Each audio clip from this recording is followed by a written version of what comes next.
This is Sports Zone Radio. Champions play here at Sports Zone Radio. 319!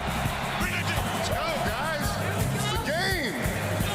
It's a game out here I want to play in. We got gun, pulse left slot, zebra left, 75, Katie. Sports Zone Radio presents the Hatch Toyota Friday Night Football Show. Now celebrating our 25th season of providing the best football and high school sports coverage on radio and online at SportsZone123.com and the Sports Zone Radio mobile app. Get it in here. I got one thing to say. This is when the big dogs come out.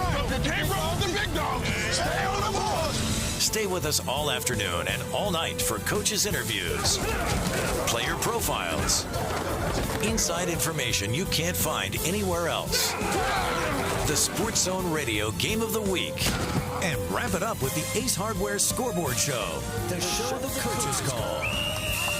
Here it is, the Hatch Toyota Friday Night Football Show, and your host, Floyd Simmons.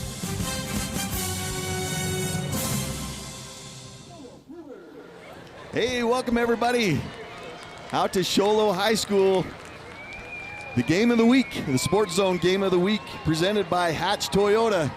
The Snowflake Lobos come to Show Low tonight.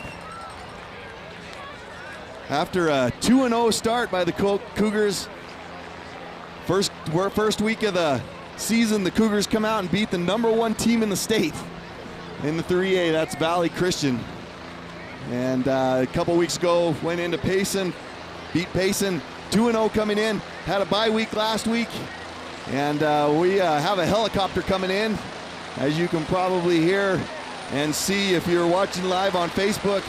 And we'll just kind of let you enjoy that for a minute as you see this helicopter. They're going to come in and give the game ball. So we'll be quiet for just a second so you can see this.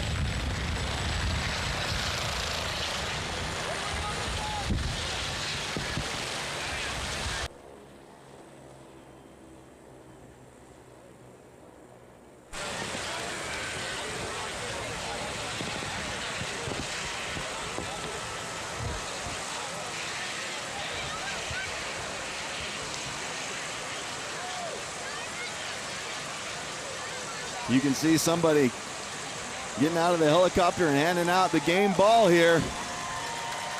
Big night here at Show Low High School.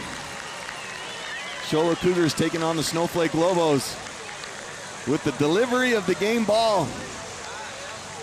Helicopters in the middle of the field. Pretty awesome sight here at Show Low. They just had all the players come out on the field with flags. It was awesome. If you were watching live on Facebook, you saw that happen. And pretty awesome sight is all those flags. There's a big flag on the north end of the field. The fire truck has another big flag over here, celebrating military night, first responders. That's awesome as we approach the September 11th. So this is an awesome time of year for these players to be able to recognize and to honor those that serve. So we appreciate that, and it's a great sight tonight as you look over the field, and a beautiful night for football. We'll let this helicopter take off. We're getting close. It's 6:53. We got about 7 minutes. We're gonna be ready to get this one started, and I'll go ahead and introduce my broadcast partner tonight. Of course, I'm Patrick Austin, filling in for my buddy Floyd tonight. He's in Flagstaff. Watching his son play Blue Ridge against Coconino. We wish the Blue Ridge Yellow Jackets best of luck tonight. Go over there and get a W. So, but tonight, my broadcast partner, as you heard on the pregame show, if you listened in with Floyd and Derek, Mike Brogan is here to call color tonight. He'll be my broadcast partner. And how you doing, Mike? It's good to see you, and glad to have you. Excited to have you on the broadcast tonight. Hey, thank you, Patrick. I'm sure excited to be here. Boy, it's loud with that helicopter. Yeah, it is. But, boy, you couldn't ask for anything better, though, right? You got two really good football teams getting ready to play, kind of rivals. These kids have been playing they've been playing each other for the last 10 years. Both teams got a lot of expectations coming into this season, and boy, this should be a really good one. Absolutely, Mike, and like I said, it's great to have you on the show. This will be a fun night. Big game tonight, as I've said a few times. If you're not here, where are you at? You should be here. Great night for football, and if you can't be here, hopefully you're listening either on our broadcast partner, 98 KRFM Show Low, or you could be watching live on Facebook or our YouTube channel, Sports Zone Radio. If you haven't downloaded the app, like Floyd always says, get it downloaded. You're going to miss out on a good one tonight if you don't. So we're excited to bring this one to you live here at Show Low High School. As I was talking about a little bit earlier, the Show Low Cougars coming in 2-0. Beat the #1 team in the state a few weeks ago, Valley Christian. I was able to attend that game, and wow, they were impressive as they come in and upset Valley Christian. I didn't think it was that big of an upset, though. Just looking at this Show Low team and watching them have all the talent in the world. Lots of speed, offense and defense, and they come in here tonight with a lot of confidence. Their rankings went up into the 3A. They're in the top 5, I believe, and ready to prove something tonight as the newly anointed 4A Snowflake Lobos come in, coming off a big win last week. If you were able to listen to the broadcast, they played last Thursday, coming off a big win at Northwest Christian, their first game in 4A, and they impressed. They did very well. Had some big plays. Their new senior quarterback, I can't say new senior quarterback, but their quarterback this year, Easton Butler, came in and just proved that he's ready to go. And he's determined, and he's excited, and he played really well. Very impressive, and as well as the Snowflake Lobos. Come in and win that one 37-19 with a couple of late scores by Northwest Christian late in that game. But two very impressive teams here tonight, Mike, as this one starts. It's going to get started here pretty soon. And what are you expecting? You're kind of a Snowflake guy now. You were from Show Low a little bit back in the day. What are your thoughts? I know you know a lot of these boys on this Show Low and Snowflake team. Yeah, I do. I'm tied in. I coached the senior group when they were freshmen on their freshman and JV squad, and so I kind of have there's a little bit of affinity towards them. They're great kids, but I think tonight's going to be a battle of what type of style wins out. I think Snowflake is so powerful at the offensive and defensive line spots. I think, the skill positions, Show Low's got a couple of special athletes, so we'll see which one wins out. The national anthem.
Yeah, that was awesome.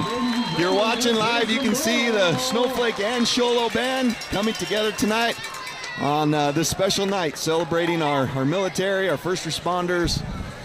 Just an awesome night as they come together and give the national anthem. And I think that possibly, I don't know if that was on purpose, but the helicopter just did a flyover. That was pretty dang cool for a White Mountain game. We've had the helicopter land before and do their thing, but I don't know if we've ever had a flyover. And that was either perfect timing or meant to be. So that was pretty cool.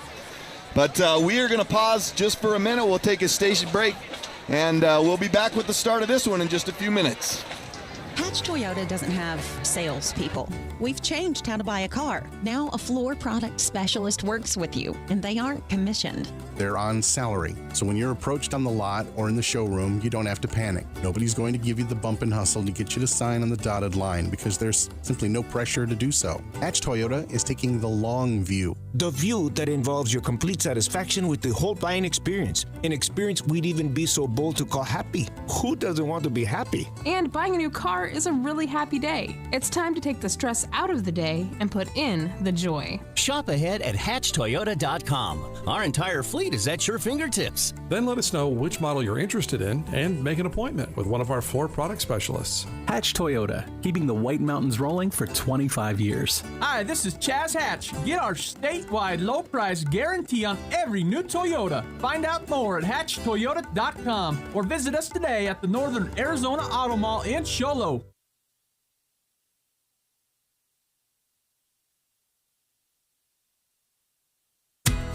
For all things fun, festive, and spooky. For fall and Halloween, visit the Hallmark Gold Crown store in Pine Top. And during any season, you can count on Hallmark to have that special card you're searching for that captures all the feels and moments you want to express. Make spending time this fall more shareable with an incredible assortment of beautiful candles, kitchen, and home decor from all the brand names you love. At Hallmark, smiles are made together. Explore beyond your limits with Samsung's new AO3S smartphone. Free for a limited time at Naked Mobile. Activate 2 months of our $75 a month 60GB LTE data plan and get the Samsung Galaxy AO3S smartphone for free. Capture awesome pics with a triple lens rear camera or shoot video in HD, Bluetooth, GPS, and side fingerprint sensor for fast access and 32GB of internal storage. Get out and explore the world. At Naked Mobile, we've got you covered for free at any Cellular One store near you or at nakedmobile.com. All right, welcome back. I'm Patrick Austin. My partner tonight, Mike Brogan. You're listening to the Sports Zone Radio Game of the Week presented by Hatch Toyota. We were having a few technical difficulties here. We hope to get those straightened out, but we're gonna go with it here as we weren't able to see who won the toss. Captains have been out. Toss has been done, and we'll see who is receiving and who is kicking here in just a few minutes. But it looks like the Cougars will be kicking on the south end of the field. Yes, they are going to, so the Lobos are going to be receiving this ball. So they'll get the ball first. I am not sure if the Cougars deferred to the second half or if the Lobos won and decided to take the ball. But either way, the Lobos will receive back deep. For the Lobos, I'll get you a couple of numbers there as we get ready to start this one off.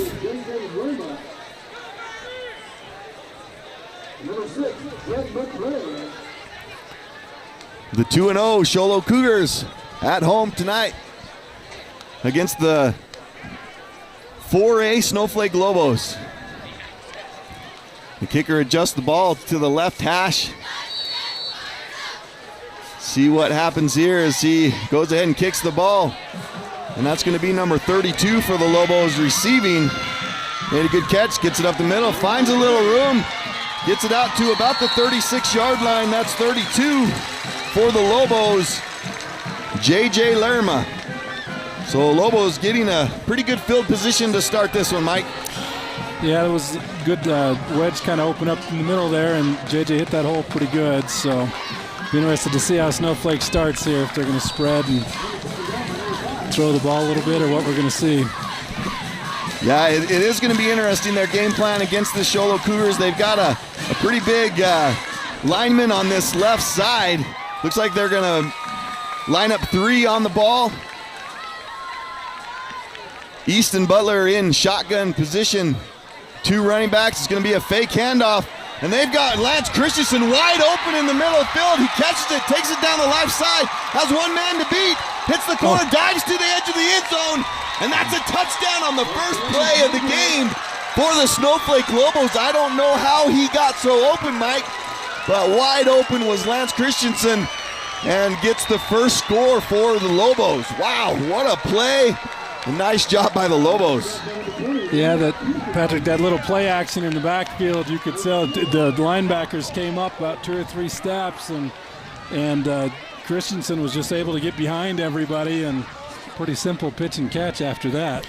Yeah, I think Butler was so surprised he was so open that he just got the ball to him. He actually threw it kind of short and to the wrong shoulder, but man, how Lance Christensen gets that wide open is just crazy to me. But yeah, wide open, score Lance Christensen, extra point is good.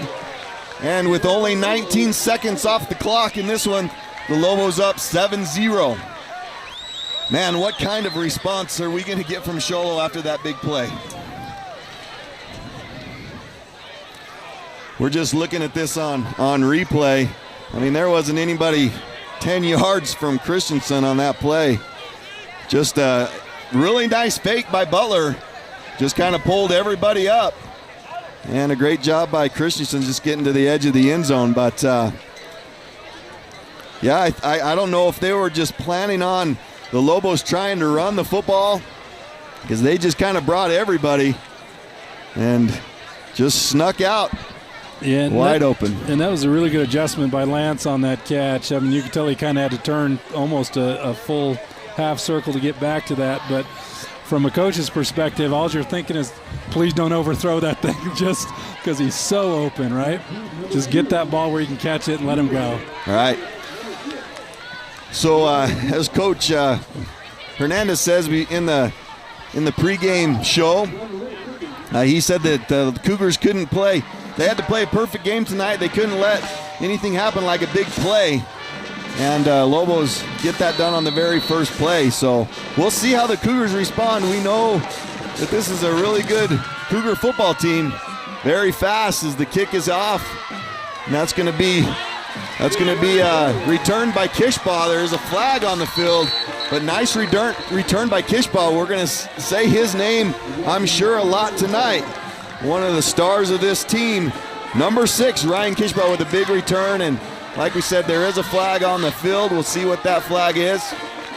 It's going to be a hold. Is that what I saw? A hold on Show Low. So it's going to put him back. Luckily, a good return. Only brings him back to the Show Low 30, well, about the 27-yard line, it looks like. So here we go as the quarterback, Nash Brewer, lines up, shotgun. He's got 3 receivers to the right.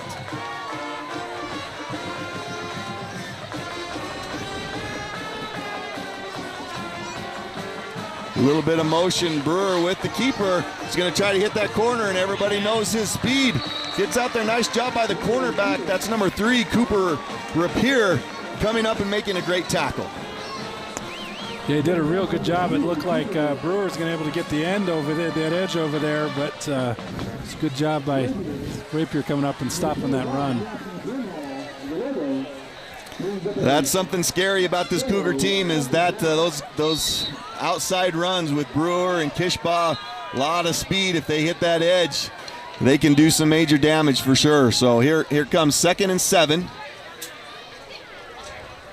A little bit of confusion as a Show Low player comes running off. I think he has the play now, comes back onto the field. A little bit of confusion here as Brewer lines up underneath center.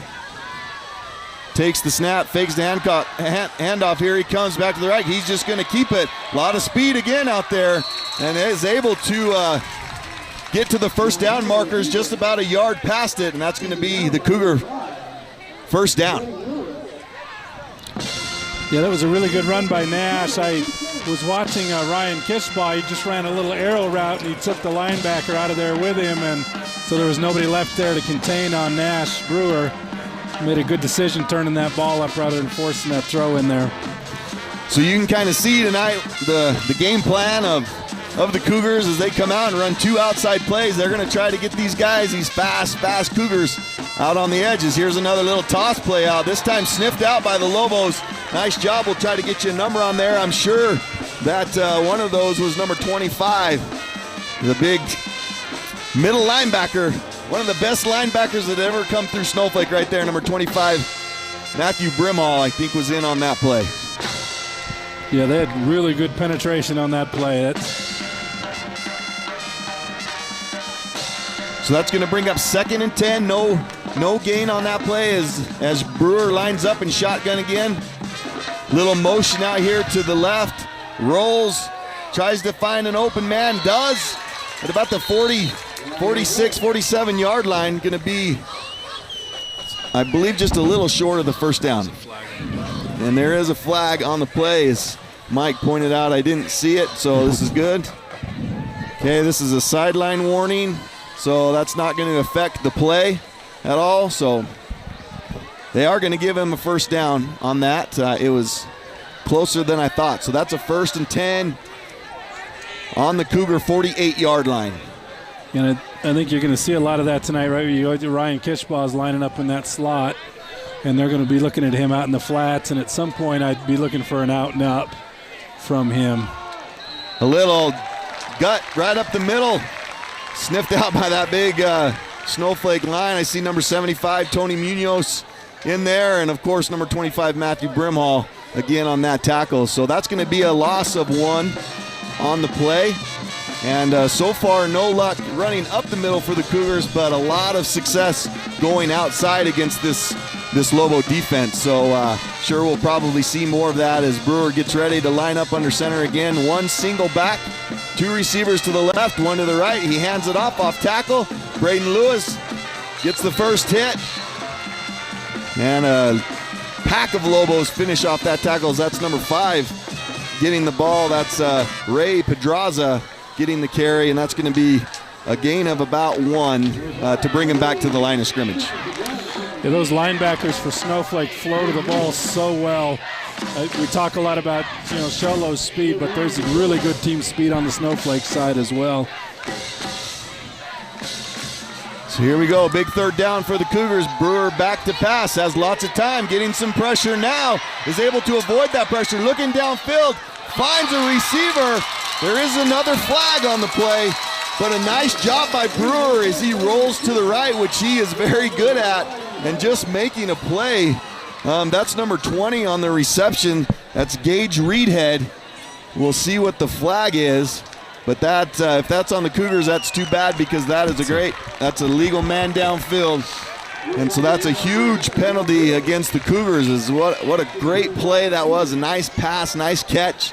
That easily got them into Lobo territory and another first down, but this is going to bring them back. And just unfortunate for the Cougars. Yeah, it's such a hard when you got a running quarterback, and the linemen are just wanting to get downfield. They see him break pocket, and they're trying to get downfield to spring a big run on him. And so, it's really hard to blame them when they see the quarterback leave the pocket. So, it's like 55 maybe. Yeah, that's too bad, and that's one of the hardest things for a lineman to do right there, is you're trying to get a good block for your quarterback. All right, 3rd and long. Brewer avoids another sack, looks downfield. He's going to throw that right in the hands of Matthew Brimhall, and he drops it. He is going to have nightmares about that one tonight. I guess that's why Snowflake plays guys on offense or defense. Maybe that's Matt's hands got him on the defensive squad. We're just looking at the replay here as Brewer getting some pressure, looks kind of back into the middle of the field, throws across his body a little bit, throws it right in the hands of Brimhall and just drops it. So Cougars are going to be able to punt here, try to pin the Lobos back deep. Low snap, kick is good. That's Brewer. He's kind of everything, and he is going to pin the Lobos back.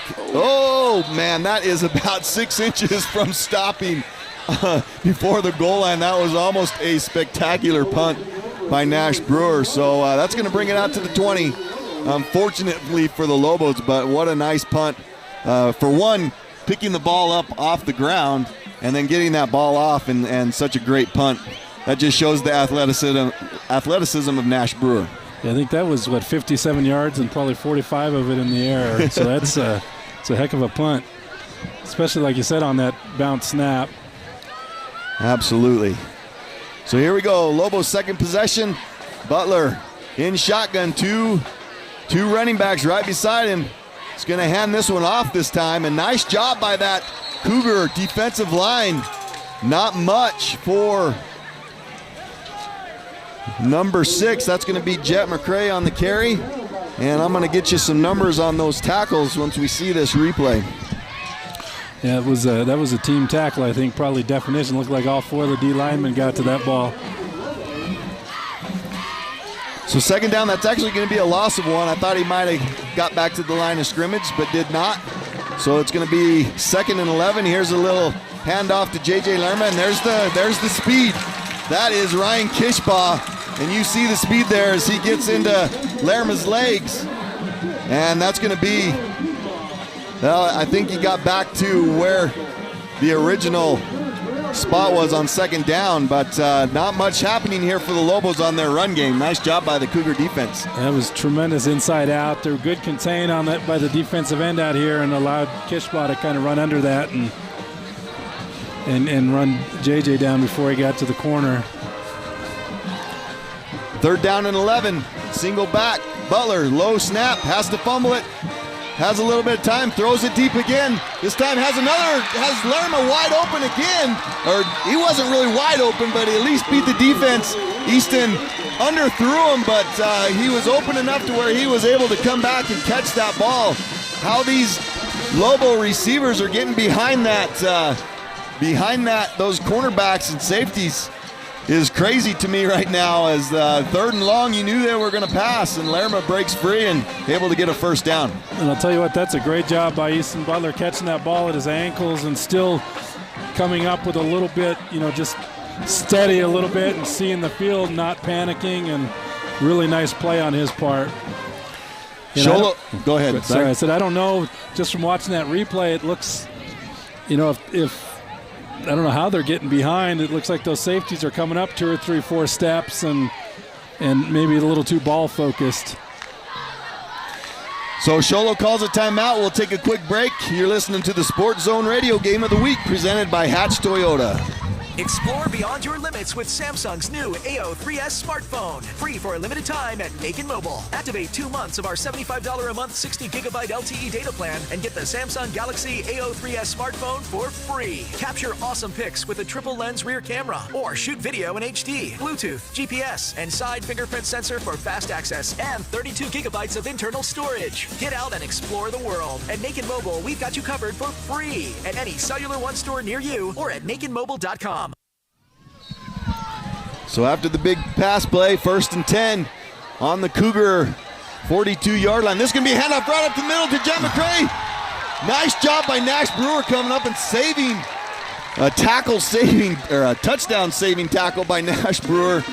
But great job by the Snowflake offensive line. And just wide open in the middle of the field. Yeah, I'd love to. They opened that thing up, and JJ hit that hole really hard. He was gone. I didn't think there was a chance they were going to run him down. Wow, what a play for the Lobos. Line up quickly. Here's Butler. Quick pass out to the left. Great catch there. We'll try to get you a number on that one. That's Lance Christensen again, number 20. Great catch, gain of about 6 yards on the play. Going to bring up 2nd and 4. Oh, we just lost a bank of lights or something on this north end zone. Yeah, this is a little bit of a dark field in the first place. They don't need to be losing any lights, but here's a hand up the middle to Jet McCray, and a nice job by that defensive line again. I'm seeing numbers like 73 for the Cougars. Get you a name on that. 73 is Gabe Benally. Nice job up the middle, just stopping that run. That's actually going to be a loss of about 3 on the play, 3 or 4. Yeah, the Show Low line is small, but they're pretty quick and aggressive to the football, and so, sometimes those small guys in there are hard to get a hold of. Yeah, Gabe Benally, he's 5'5", 160 pounds. Just did a great job kind of securing the middle there. And McCray not able to get anything. Like I said, a loss of 3 or 4 on the play. We're just under 5 minutes to go in the first quarter. Lobos up 7-0. You got 3rd down and about 8 for the Lobos. Snap is good. Here's another pass to the corner. And did he catch that? That is another pass and catch.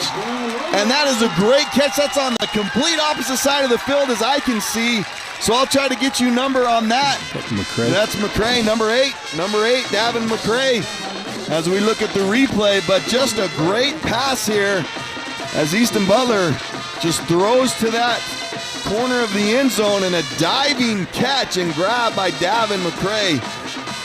What a play by the Lobos to get them into the end zone for their second score of the game. Well, McCray has a lot of ability to make really tough catches, catch the ball in traffic, and got great hands. He made a couple of fantastic catches against Northwest Christian a week ago. Just being able to go up and being athletic and making a play. And the same thing there, great coverage by Nash Brewer. Just a great throw kind of out of the reach of Nash, and it had to be a diving catch by Davin to be able to get in the end zone. So nice job there. We did have a penalty. I don't know if that was on. It was offsides on Show Low, but I don't know, that ball came back, so I don't know. I'm not sure, but they're lining up to kick again.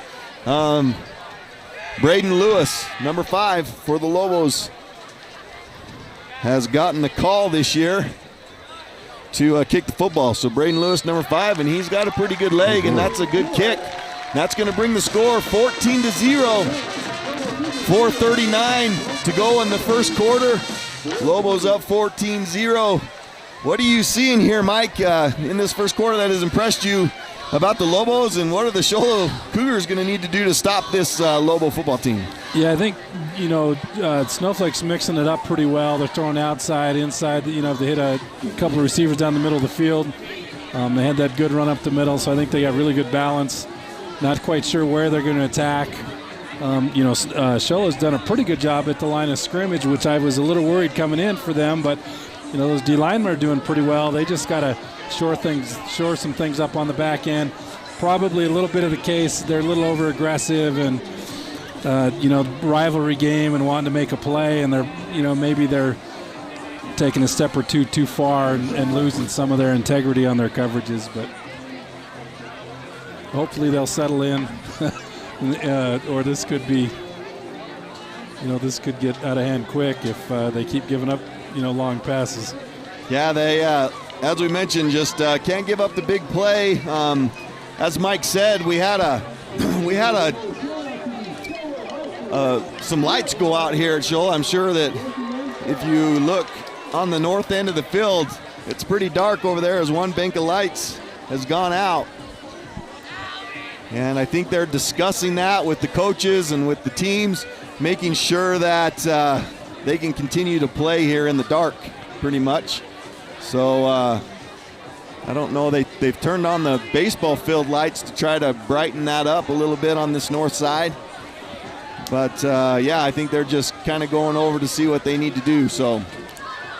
Yeah, I'm not sure what the protocol is here, and typically those big halogen lights take a little bit of time to warm up after they get shut down. So this might be it might be 5 or 10 minutes.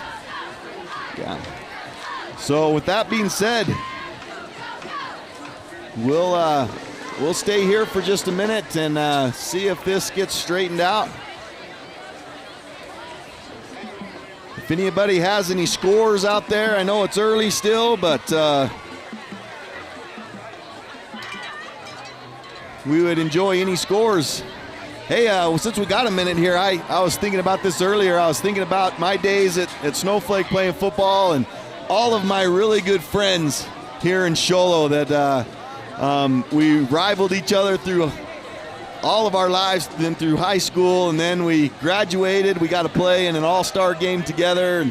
And hey, if any of those guys are out there listening tonight, any of my buddies like Scotty Nicholas or Sammy Thies or Cole Butler. I know Cole Butler's probably over there watching his boy play, so he's not listening to me. But these are guys that I looked up to and that I played against. If you're out there, you're listening, hey, give me a text. I'm going to throw out my cell phone number out there, 928-243-5315. Shoot me a text. Let me know you're listening. We'll get you a shout out on the on the radio. And we just want to hear from all of my friends and everybody out there that's listening. Let us know how we're doing. And appreciate you listening in and tuning in. We'll take a quick break here. They're trying to figure this out. We're going to hear from our sponsors, but you're listening to the Sports Zone Radio Game of the Week presented by Hatch Toyota. Value is a car that goes for 200,000 miles and a product specialist that's not on commission. It's a truck that fires up every morning so you can provide for your family, and a complimentary maintenance plan, including roadside service for 2 years or 25,000 miles. It's what you get instead of what you pay. All areas where Toyota is a value leader. Hatch Toyota brings you more Kelley Blue Book Best Buys than any other manufacturer. We're also one of the largest supporters of nonprofit organizations, the arts, children's sports, and local charities whose efforts benefit our local residents. We provide jobs and support other local businesses by buying their products and paying taxes for schools and first responders. We believe the health of a community depends on being involved. Whether you live in Show Low, Pine Top, Alpine, or anywhere in the White Mountains, these are the dollars you spend with us going back into our community. Hatch Toyota at the Northern Arizona Auto Mall in Show Low and HatchToyota.com. Keeping the White Mountains rolling for 32 years. Come to the dealership that supports your community. If you or your loved ones are sick or hurt, there's no longer a need to call and make an appointment to see a provider. Simply come in to one of Summit Healthcare's 3 urgent care locations. Summit Healthcare Urgent Care in Pine Top, Summit Healthcare Family Medicine in Snowflake Taylor, and Summit Healthcare Urgent Care in Show Low. Summit Urgent Care of Show Low is no longer on the Deuce of Clubs, but is now located at the Summit Healthcare Outpatient Pavilion. Summit Healthcare. Care. It's what they do. Any insurance agent can provide a quote, return a phone call, or claim to have the best rates. But will your current agent fight alongside you if and when you need to make a claim, discuss options when life changes, or put you and your needs first? At the Troy Merrill Farmers Insurance Agency, that's exactly who you'll get. People over profit. Years of expertise and knowledge, personalized service, and a straightforward, comprehensive, and cost-effective insurance solution. Call or visit the Merrill Farmers Insurance Agency now and experience exactly what you've been missing. Hi, everybody. This is Sports Zone Radio's Floyd Simmons. Here at the Sports Zone, we are proud to offer award-winning sports coverage. We spend countless hours and miles on the road for our digital radio broadcasts, live video productions, and exhausting hours editing the best video content in the market. If you're a coach or athletic director, talk to us about shooting your school or team's photography. I guarantee you, no one will work harder to do it better. Contact us for pricing and samples.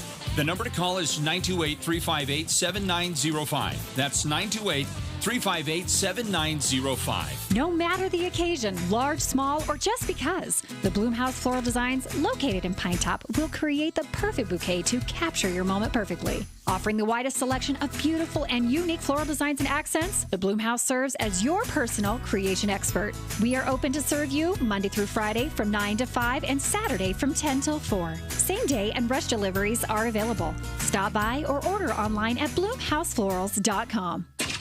Make it a September to remember with a new Toyota from Hatch Toyota Show Low. The White Mountains volume leader can still find you low financing as low as 1.9%. And every new Toyota still comes with Toyota Care, our complimentary maintenance plan that covers scheduled service for 2 years or 25,000 miles, and 24-hour roadside assistance for 2 years and unlimited miles. What Toyota have you always wanted to drive? Tacoma, RAV4, Avalon, maybe the hot GR86. We're the largest volume dealer in Northern Arizona. We have new Toyotas in stock and many more in transit, so you can reserve one before it gets here. Hatch Toyota has finance partners that work with credit problems too. Come in for a confidential report and let our finance specialist help you understand what your options really are. Make it a September to remember with a new Toyota from Hatch Toyota at the Northern Arizona Auto Mall in Show Low and at HatchToyota.com. Keeping the White Mountains rolling for 32 years. Offers on approved credit plus tax and a license and dealer documents. See dealer for details. All right, we're still had a little bit of a delay here as they're trying to figure out this light situation. Here comes the coaches, but we just heard from our sponsor, Hatch Toyota. Just again, want to thank Hatch Toyota, great sponsor of Sports Zone Radio, especially the game of the week. Every week they step up, and they're a great sponsor. And if you haven't been in to Hatch Toyota, if you're looking for a new vehicle, go visit them. They'll take care of you. Hey, just a couple of shout-outs here. I have got a couple of texts. My buddy Stephen Reedhead watching all the way from Albuquerque. He was both a Lobo and a Cougar growing up. Love the rivalry, but also the friendships that carry through lifetime. So thanks for listening in, Stephen Reedhead, and also Hayden Bauer listening from the Caribbean island of Grenada while in veterinary school. So we appreciate you listening in. That's awesome. That's awesome. So it looks like we're gonna continue to play here. I'm not exactly not sure what the call was that the ref made there, Hancock, but they showed that on the video. Maybe just making sure his tail is covered if something happens here, if someone gets hurt because of this sliding. So here's the kick, short kick. I'm going to get a return. Looks like number 31 for the Cougars, I believe. Let's get you a number on that. Yeah, Colton Cloyd. Nice. On the return. Well, it's reminiscent of that 49ers and Ravens Super Bowl, right? Where lights go out, team gets up big early, and the lights go out, huh? Wonder if Show Low's got some home cooking on those lights, or what's going on here. Maybe they're trying to change some momentum. So the Cougars will start their drive, looks like on their own 22-yard line, 1st and 10. Lobos up 14-0, 4:32 left to go in this first quarter. Cougars needing to get something going. They've had some success outside with that speed. Nash Brewer again, that quarterback kind of fakes, throws it downfield. He's looking deep. There's Kishbaugh, nice coverage, but nice play. Kishbaugh's going to catch that one, clear down in Lobo territory. Nice coverage, but just better pass and better catch on that one, as Kishbaugh gets a little room and makes a great catch. Yeah, that looked like your old backyard football. Sun's going down, got to go home, let's throw one up, right? Kishbaugh just ran a straight go route here, and he just got about a half a step, and it was a really nice throw by Nash Brewer. Looks like we have the Snowflake corner is still a little slow to get up, or is that Braden Lewis? I can't. That's Braden Frost, I believe, number 9. Is that 9? For the Lobos. Just down. He might have. I was just watching the replay here. It looks like he might have got the win. Maybe not got. No, I think they're checking his knee a little bit. It looks like maybe an ankle. Dang it. Too bad for Braden here. Good coverage, just like I said, a better throw and better catch, as he had maybe one step on him. It looks like Braden might have, on the replay, might have just twisted that ankle a little bit as he was trying to catch up to that receiver, and might have just twisted that thing a little bit, but they're out there getting him looked at right now. It's pretty dark on that end. Once you get the players down on that end, it's a pretty big difference. And here he goes. He's kind of limping off, but that's good to see him coming off kind of on his own, but very, very much favoring that left ankle. So, yeah, I was surprised. I don't know how you throw the football to the Show Low sideline on this end of the field, because boy, is it awfully dark. Yeah, it's a little bit different. I've never seen this in all of my football days, playing on this end of the field where it's pretty dark. I mean, there's a little bit of light, but I don't know. This is a little sketchy, but they're playing. Brewer gonna look back, gonna find the edge again. Here goes that speed, kind of cuts back, drops his shoulder, and gets a couple of extra yards after initial hit, as he just ducks his shoulder and runs over the Lobo defender. Nice job by Nash Brewer. Where that pass completion seemed to have inspired Show Low a little bit. They come out playing they're going a little harder, a little more aggressive on this run. I mean, it's a great finish to the run by Brewer here for that extra 3-4 yards. That's going to be a gain of about 8 on the play. Going to bring up 2nd and 2. And are we going to get another timeout on the field? That is another timeout by Show Low. We'll keep it here. We'll talk in the dark. I feel like should pitch a tent and build a campfire and kind of talk about football and a little bit. But another shout out, I got another text here, Kendall Parent, watching the game tonight. So appreciate the text and listening in. So it's awesome to hear from everyone out there. But Cougars here have some momentum, Mike, as they complete a huge pass play down to Kishbaugh. And here we go as Nash rolls to the left and just puts his shoulder down and runs over a Lobo defender and gets 8 yards on that play. So maybe some momentum and things kind of turning a little bit here for the Cougars. And I think that's what makes them a good football team, right, is that speed they have. At any minute, they can pop that big play and completely change momentum and change the whole outlook of a football game. So we know this has been a long quarter. There's still 4 minutes to go as they give a quick handoff right up the middle. A nice job by the Lobos stopping that one, but they might have got enough there for a first down, maybe just a little short, but we'll see. Yeah, they got the first down, so they're going to move the markers there. Looks like I'm going to have a hard time telling you where they're at on the field. Maybe the 19-yard line of the Lobos, going to bring up 1st and 10. So Cougars threatening here in the red zone. Yeah, and that set they had Pedraza at quarterback and had Brewer split wide. I did not see that either, but here's a handoff up the middle. I believe that's to Kishbaugh. And nice run. Both hands on the ball, right up the middle. Pushing that Lobo defense. Gonna gain about 6 yards on the play, so nice carry there by Kishbaugh.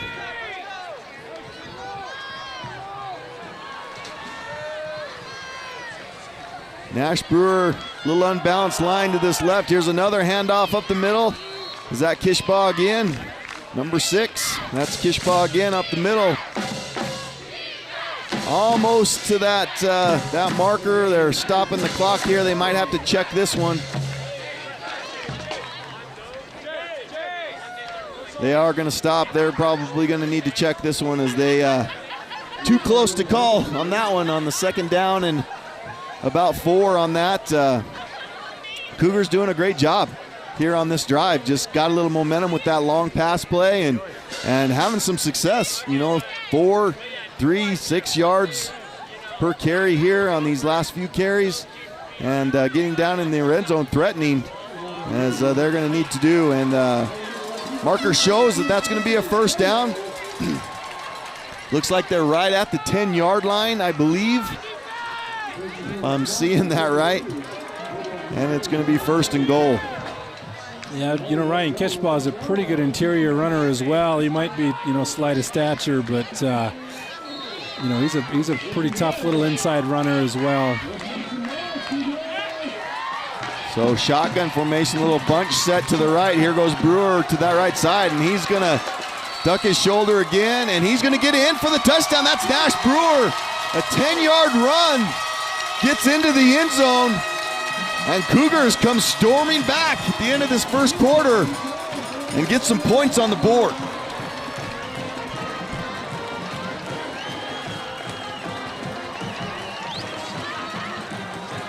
Nice job by Nash, just finding that end zone, just finding that line and getting over it. Nice job there, and Cougars get on the board. Trying to get you a number here. Who's kicking for the Cougars? It is dark on this side of the field, as you can see. It's like number 1, the Calvin Morgan. All right, Calvin Morgan with the kick. That's up and good. Cougars come storming back. Wow. Nice job by the Cougars. That's a hard thing to do, Mike, as they come down with a couple of big plays, the Lobos, and get up 14-0 in the first quarter. To be able to put a drive like that together and come back, that just shows a lot about who this Cougar team is. Yeah, I think they've been resilient this year. I know Payson, they started out a little slow and were down a score or two early and came back, put that game away. And, Valley Christian, they got up early. Valley Christian made a pretty good run. And Show Low had a couple of big plays late in that game to put that away. So they're a really, really resilient group of boys, and they're certainly here to compete tonight, aren't they? Wouldn't want anything less. Yeah, and you don't expect anything less from this rivalry between the Cougars and the Lobos. You just expect this to be a good game. Show Low always shows up, especially on their home field. And you're right, Mike. They're just going to be resilient tonight, and they're just going to stay. They're going to stay in this game, and that's what Coach Hernandez said. He says, as long as we've got a shot, if we can just have a shot towards the end of the game, we'll be good. So here's a short kick. Find a hole up the middle. He breaks it outside. Try to get you. That's number 26 for the Lobos. That's Carter Rabin on the return, and just a nice job. There's a flag on the play, a late flag, a really late flag. We'll try to get you what that one is. But Rabin able to bring that one all the way out to the 46-yard line. And I didn't see what the penalty was, but I did see that it was against the Lobos. Holding against the Lobos. Yes, it's dark. It's hard to tell, right? A hold or a block in the back. I don't know. It was probably a block in the back. If his fist is closed or not, it's so dark out there. Yeah. So penalty against the Lobos. That's what we know. It brings it back to the Lobo 34-yard line. So here we go. Lobos going into the light, coming out of the dark into the light. So we'll see what they got going here. Easton Butler going to hand that one right up the middle, and here you go again. Just a nice job by those Cougars. Lobos not having a whole lot of success. They've had a lot of success. They've had a couple of big runs up the middle by Jet McCray, but not a whole bunch of yards there. That's going to get him back to the line of scrimmage, and that's it. So it's going to be 2nd and 10. Just under 2 minutes to go in this first quarter. Davin McCray over here to the right side, two receivers left. Butler back to pass. He's just going to throw that up deep. There's Brewer, and that's going to be an interception. Butler just threw that up. Great coverage by Nash Brewer. A little bit underthrown, and Nash was just able to go up and get that one. Nice job by Brewer, and that's going to be a turnover on the Lobos. And a momentum change here at the end of this second quarter, or the first quarter. Yeah, that was a really good cornerback play by Brewer. He got underneath that route a little bit, and he took the McCray's angle to the ball away, and he's a really good athlete, so you're not going to win very many jump balls with him back there. All right, so here we go. Nash under center, hands it off to Kishba to the right. He's got that speed. Nice job by the Lobos, been able to stop that a little bit, but still a gain of a couple, maybe three, 2 or 3 on that. Going to bring up 2nd down. Yeah, I think Show Low tried to go really fast there, right? I mean, they put that as soon as that ball was in play, and that's a really nice job by the Snowflake defense to not get caught on their heels after that turnover and shut that thing down for a fairly short gain.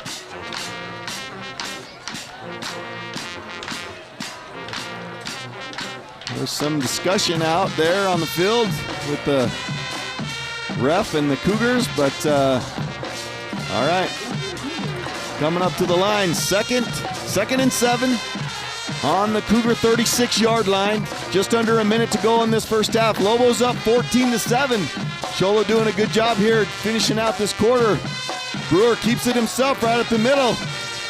Twists and turns and gets a few yards. He's really good at that. There's not a whole lot of times you're going to catch Brewer and have him for a loss, as he just does a great job getting those extra few yards.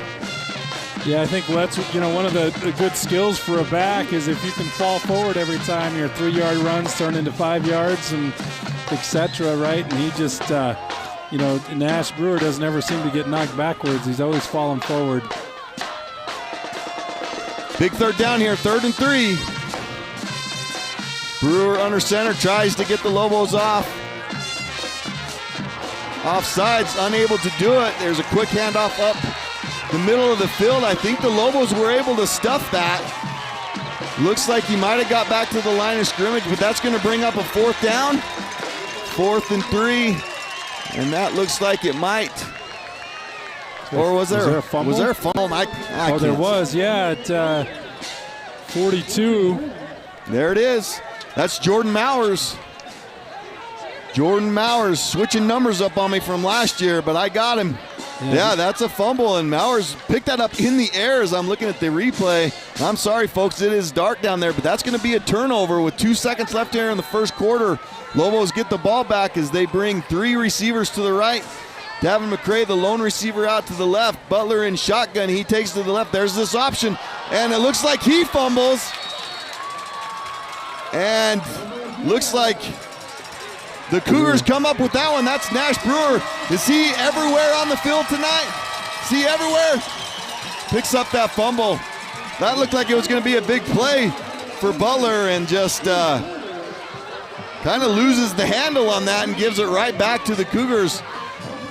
Wow, what a couple of turnovers for the he just lost it, not a hit or anything. I maybe tried to switch hands. Yeah, it looked like he tried that fake pitch on that option and just couldn't get the ball tucked back in. Or crazy. Well, that's going to do it for the first quarter. We appreciate you listening in. You're listening to the Sports Zone Radio Game of the Week, presented by Hatch Toyota.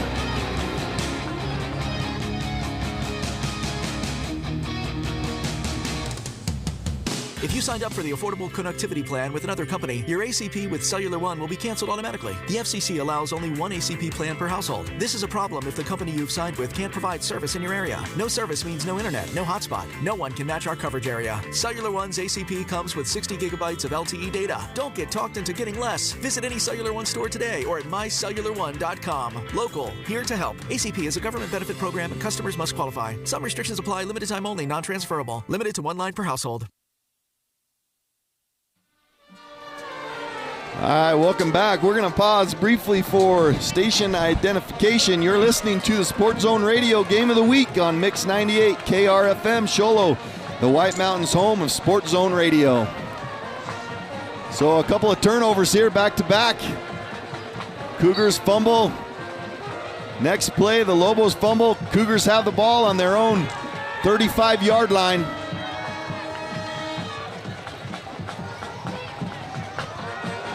Nash back to pass, a quick pass out, complete, and a gain of about 11 yards. That's going to be complete to number 31 for the Cougars. Colton Cloyd, senior, 6'2", 185 pounds. Nice job by Cloyd.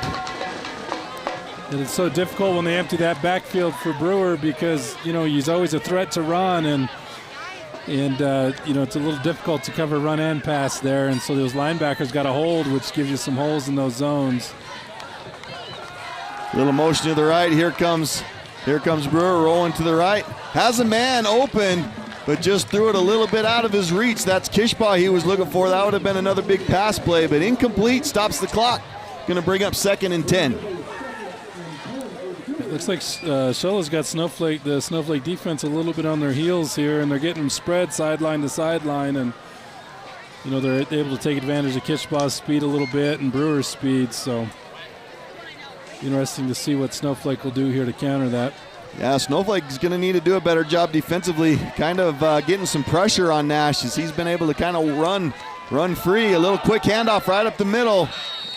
Just a nice job. They hit that really quick, so that is a hard play to stop as they just hit it quick. Gain of about 3, maybe 4 on the play. Brings it up to the Cougar 46-yard line. Gives them a manageable third down and about 7. It was a nice play there by Bryce White.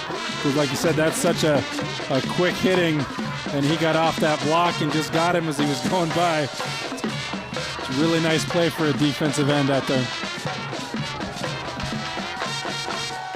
Here we go, big play here, big down for the Cougars. Brewer in shotgun, fakes the handoff, gets some pressure, just throws it wide, kind of throws it over the head of the receiver. Got a little pressure that time. That looks, again, from maybe Bryce White on that right side, number 66. And put a little pressure on Brewer that time, and he just kind of threw it a little bit high, so that's going to bring up 4th down. And it looks like the Cougars, I know that Brewer is their punter also, so you have a lot of options there. Lobos will need to be careful here 4th and about 7 with Brewer back there to punt. Especially at midfield or so, it's certainly a good spot to run a fake. Here's the kick, and to kick it right to Christensen. He's going to get a little bit of a return here. Makes a couple of Cougars miss. Nice return of about 10 yards for Christensen. And the Lobos will come back out on the field. 10.5 minutes to go in the first half. Lobos up 14-7. Appreciate you listening here on the Sports Zone Radio Game of the Week presented by Hatch Toyota. Shout out to Derek and Aubrey Flake. They're listening to our broadcast from the hospital here just right up the road. They just had their twins. So congratulations to Derek and Aubrey Flake. Steve Stratton, I know you shout out to me too. Appreciate it. Listening in. Here go the Lobos. They got that bunch set way wide out right. Butler in. Here's another fumble. So you did not see this last week as the Lobos were able to take care of the ball. And there is another turnover. That's going to be 3 here in the last 3 possessions for the Lobos as they threw an interception and now 2 fumbles, and the Cougars are going to come up with the ball with great field position here in the second quarter. Yeah, it was Colton Cloyd got through and kind of punched that ball out on that tackle. But that's, on that punt as well, that Christensen kind of bobbled that thing too. He did. But was able to recover it. So, Snowflake's going to have to kind of lock that thing down a little bit. Certainly, you can't be giving possessions up. Here's Brewer again. There's a great pass. Threw it right where it needed to be, but I'm seeing incomplete on that. But that was a nice pass by Brewer and almost caught by Colton Cloyd. Colton Cloyd almost made a spectacular catch on that, but just the Cougars kind of going for it there. Double coverage and just put that thing right where it needed to be, where only Cloyd could have caught that one. Yeah, I think Lance Christensen got a hand in at the very end of that just to potentially save that touchdown. 2nd and 10 on the Lobo 32-yard line. Brewer back to pass again. Here's a little pressure from Mowers. It's going to be complete. Are you seeing a flag on the play? Yeah, that the left tackle, it looked like that White again, Bryce White had come around that left corner and no, that's not White. That's it's 42. Mowers. I'm sorry, Mowers. Yeah. And he just kind of grabbed a hold. Yeah, so that's going to be unfortunate for the Cougars as they made a great play there. Nice little pitch and catch from Brewer to Kishbaugh, but unfortunately can be called back and to bring them all the way back to, man, how long of a penalty was that? It's the 49-yard line of the Cougars. Yeah, it's going to be a spot of the foul. Yeah, so they must have been pretty far back in the backfield there because that's a pretty big penalty. Brings them back to the 49-yard line, so this is going to bring up 2nd and forever. Nope, 2nd and forever, sorry. Get that play back.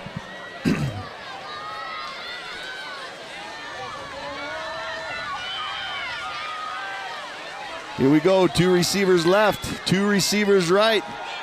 Little quarterback draw. There's Brewer going to find a hole. Nice job. We saw that against Valley Christian towards the end of the game. It wasn't in shotgun formation, but he ran a little quarterback sneak, and he went all the way into the end zone, about 50 yards, if I remember right, without being touched against Valley Christian. So that's a nice little weapon for them, that quarterback draw. Going to get a lot of those yards back, but still going to bring up 3rd down at about 17. I don't know where that's coming from. Yeah, that wasn't me. So here we go. Big 3rd down here for the Cougars. Nash back to pass, getting some pressure. Fumbles the ball, picks it back up. Here's a sack in the backfield. So nice job by the Lobos there. Great job by Nash as he fumbled that and was able to pick it back up and tried to make a play from it. But just a little bit too much pressure that time from the Lobos, been able to sack him back there, and that's going to bring up 4th down. Yeah, the Lobos are doing a great job with their defensive ends. They're now getting upfield a little bit and really limiting that rollout option that they've been doing. And it's kind of pushing him back up the middle, but boy, they were close to getting that turnover, and that's really great closing speed there by 4. Is that Peyton Papa? Number 4. Close on that tackle. Is Peyton Papa. And here's the kick. Another great punt by Brewer. Looks like that's going to go out of bounds at about the 18-yard line of the Lobos. So a little bit of sloppy play here towards the end of the first quarter, and to start this second quarter, we've seen a couple of turnovers. Fortunately for Brewer, fumbled that one, was able to pick it back up and try to make something of it. But a little bit of sloppy play. We did not see this in the game last week against Northwest Christian as far as the Lobos go. They played a really clean game, but 3 turnovers here in the first half, hurting the Lobos. So here we go. 1st and 10. Lobos on their own 18-yard line. Here's a hand up the middle. Nice job by one of those defenders. I'll get you a number on that, but just a nice job on that. That might have been number 54. Yeah, 54, Zane Engel on that. Came clean on that and was able. But again, we had another bobbled exchange, a bobbled snap, and wow, that really got that handoff off. So I don't know if it's just the the intensity levels raised up with the rivalry, or this is just a really probably the fastest game either team's played up to this year. But yeah, here's a little run outside by Lerma. You're not going to be able to do that a whole bunch against this Cougar team. They're too fast. As they were able to come up and make that tackle, that might even been a little bit of a loss on the play. It looked like it was 2nd and 9. And I'm trying to see where they spot this one. That was actually a loss of 1 on that play. Brings them back to the line of scrimmage. Going to be 3rd down and 10. Ball came out again. Did they call that one down, though? I think they ruled him down. Yeah, they ruled him down, but that was a nice play. Jeremy Kishbaugh coming up from the safety spot, and really good containment out there by Ray Pedraza to turn that thing back in. So almost another turnover there by the Lobos. This brings up a big 3rd down. A little bit of confusion on alignment here. And there is going to be a timeout for the Lobos. Their first of the first half. I know the Cougars have killed a couple of timeouts, but wow, what a game we have so far in this first half. A little sloppy, started out really quick. A couple of big plays by the Lobos, a couple of big pass plays. First play of the game, long pass play to Lance Christensen to score, and then a diving catch in the corner. Well, not the corner, but the front corner of the end zone by Davin McCray to give them a 14-0 lead. And then here come the Cougars as they storm back after a nice pass play to Kishbaugh from Brewer. Got him down into Lobo territory, and then we're just able to run the ball and did a great job getting in the end zone to make this one 14-7. We've got just under 7 minutes to go in this first half. Ball is on the 18-yard line. The Lobos come out of their timeout after a little bit of confusion offensively on their alignment. Big 3rd down and 10 here, as the Lobos don't want to give up good field position to the Cougars again.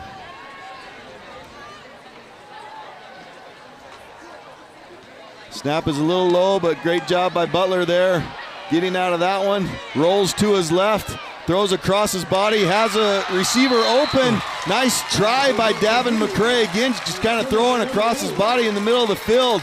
Diving try by McCray, but unable to handle that one. And it is incomplete. Going to stop the clock and bring up 4th down. We'll watch this one again on replay. So nice job by Butler, just kind of avoiding some pressure from that left side of that Cougar defensive line. Rolls, it looks like he might have had quite a bit of room to run there, but looked downfield, saw McCray, and he tried to make a good play on that, just wasn't able to. Here's the snap. Here's the kick. This is high but short.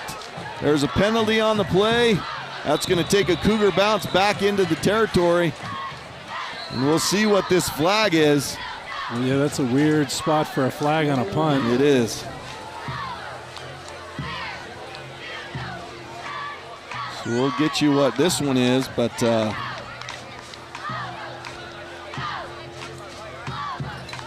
little conversation here by the refs, so get you this one as soon as we know.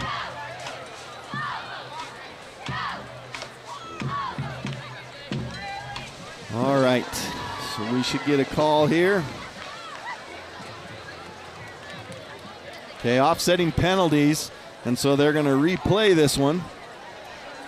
So that might be a good thing for the Lobos because that wasn't a very successful punt. That might have only been about a 15-yard punt by the time that bounced back and out of bounds. So, yeah, you know you're in trouble if you're barely punting to the first down stick. Yeah, exactly. Good snap. Yeah, it's the better punt. It gets that one off into Cougar territory. They're going to give them an opportunity to return this one. Kishbaugh tries to cut this one back, goes opposite field. He's dangerous. You got to be careful. There's another flag on the field, but he's forced out of bounds at the Lobo about 30-yard line. But this one might be coming back again. It looks like we got 2 flags, one on each sideline. So lots of flags here. This is kind of what you expect. So we have 2 blocks in the back, it looks like, on the Cougars. So that's going to bring him back, fortunately for the Lobos, unfortunately for the Cougars. But yeah, just some sloppy play here in this end of the first. I mean, the first quarter looked pretty good, but towards the end of the first and into the second quarter, got quite a few penalties, some turnovers, some mishandles, some misalignments. So, yeah, and hopefully the offenses will get settled in here a little bit. It seems like it's either been feast or famine with a lot of the offensive stuff. 6:25 left to go in the first half. Show Low Cougars have the ball on their own 48, 49-yard line. 2 receivers left. Brewer is going to come under center. Single back, quick handoff right up the middle. Nice job by the Lobos. Nothing on that one. Going to barely get back to the line of scrimmage. Those 2 interior linemen, those big boys. Number 60, number 77 for the Lobos is, give him a little shout out on that. That's McCray Hunt. And then number 75, that's Tony Munoz. Nice job up the middle there. I think this game always means a little more to Tony since he actually went to Show Low as a freshman, and so these are some of his classmates he gets to play against.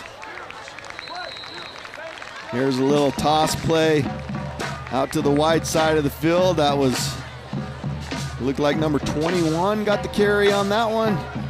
Jet Walker, that can't be right, could it? Well, he's coming off the field. Was it number 5? Well, we'll see. I did not see that one, but pickup of a couple on that one. Going to bring up 3rd down for the Cougars again. Brewer in shotgun. He's got these 2 receivers. Here comes number 5 rolling out to the right, motion right. A little bit of pressure. Throws that one high. And is he going to call that an interception? That looked really close, but unfortunately, that's going to drop just short of Lance Christensen's hands. Nice effort there by Christensen as Brewer just overthrew his receiver. But that's going to bring up 4th down. Another punt here for the Cougars. Snowflake's done a really good job addressing that when they have Kishbaugh in that slot and they run Pedraza out kind of in that flat and they kind of layer the Pedraza and Kishbaugh, but they had a little success that first drive, but Snowflake's made some really good adjustments to that, and it looked like they were almost expecting it on that play. Is there another penalty on that play? Looks like it. It's on the sideline. I don't know if it's a unsportsmanlike conduct or another sideline warning, but that sideline judge, he got a little height on that flag too. He threw that thing about 20 yards up in the air. Wow. So somebody may have pressed the right button or something because he was enthusiastic with that throw. All right, so that's going to push him back to about their own 35-yard line, 36. Brewer back to punt. Christensen deep for the Lobos. As we've mentioned, Brewer kind of does it all here for the Cougars. Nice punt, but Christensen's going to have an opportunity to return this one. Tries to take it to the Cougar sideline. Makes the man miss. Gets down the sideline. Gets pushed out of bounds at about midfield, maybe just before. A nice little return by Christensen, gonna give the Lobos decent field position. And I don't know if you can see this or not. If you see a little bit more light over here on this north side of the field. All the fire trucks have come out and putting a little light on the north side of the field, which is kind of cool. So nice job by our firefighters, first responders. I guess they respond to any emergency, That's right? right. This is emergency, all right. Got to have some light on this field. That's right. Nice work. So here we go. Lobos with the football, 47-yard line. 4:57 left to go in this first half. Lobos up 14-7. Butler going to keep it himself. Takes it up the middle on a little quarterback draw. Might have slipped a little bit as he tried to make a move, but still a pretty decent little carry. Pickup of about 5 on the play.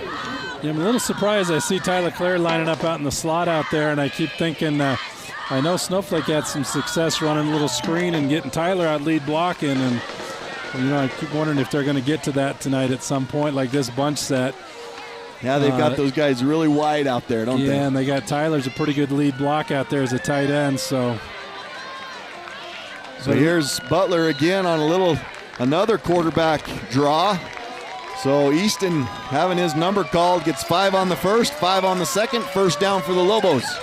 I guess they're just going to spread them out and run them up the middle. I guess you shrink the game to 8-on-8 or 7-on-7 that way, and maybe they're removing some of that speed out there on the Show Low side. Something I'm noticing too is Braden Lewis at running back. I'm not sure if Jet McRae is out or if he's just filling in, getting a breather. But here's Braden Lewis on a little carry up the middle, going to pick up maybe 3 yards on that play. He just lost his footing a little bit, but hit the hole hard. Tried to get as many yards as he could. Maybe a pickup of 2 there, so going to bring up 2nd and 8. Here comes J.J. Lerma back in. Braden Lewis still in there at running back, so I'm curious now a little bit about Jet McRae. But Butler has those 2 running backs beside him. Here's another handoff to Lewis, and a great job by the Cougars. 74 and 52. 74 Marcus Henderson. 52 is Armoni Flores. Nice job by those 2 defensive linemen coming up and making that tackle. Yeah, Henderson kind of took the running lane away, and then Flores come and filled from that middle linebacker spot. That's really good defense. Nice job. Big third down. Triple receivers to the right.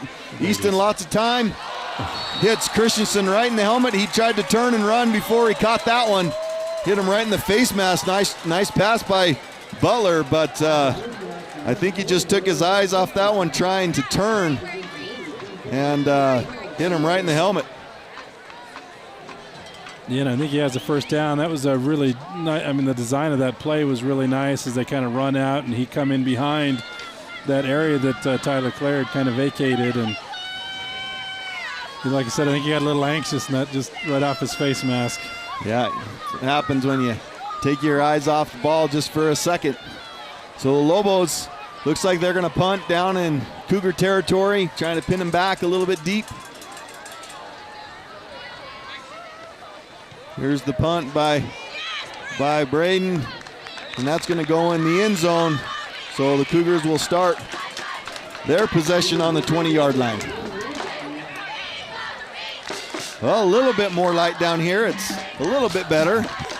Not a bunch, but it is a little bit better. I'll tell you what, that's one of the most awesome things I've ever seen at a high school football game, right? The lights go out and you have, a fire truck and an ambulance.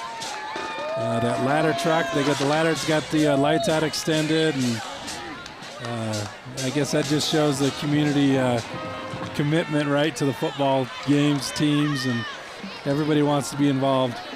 Yeah, love it. It's great. So here we go. 2:38 left to go in the first half.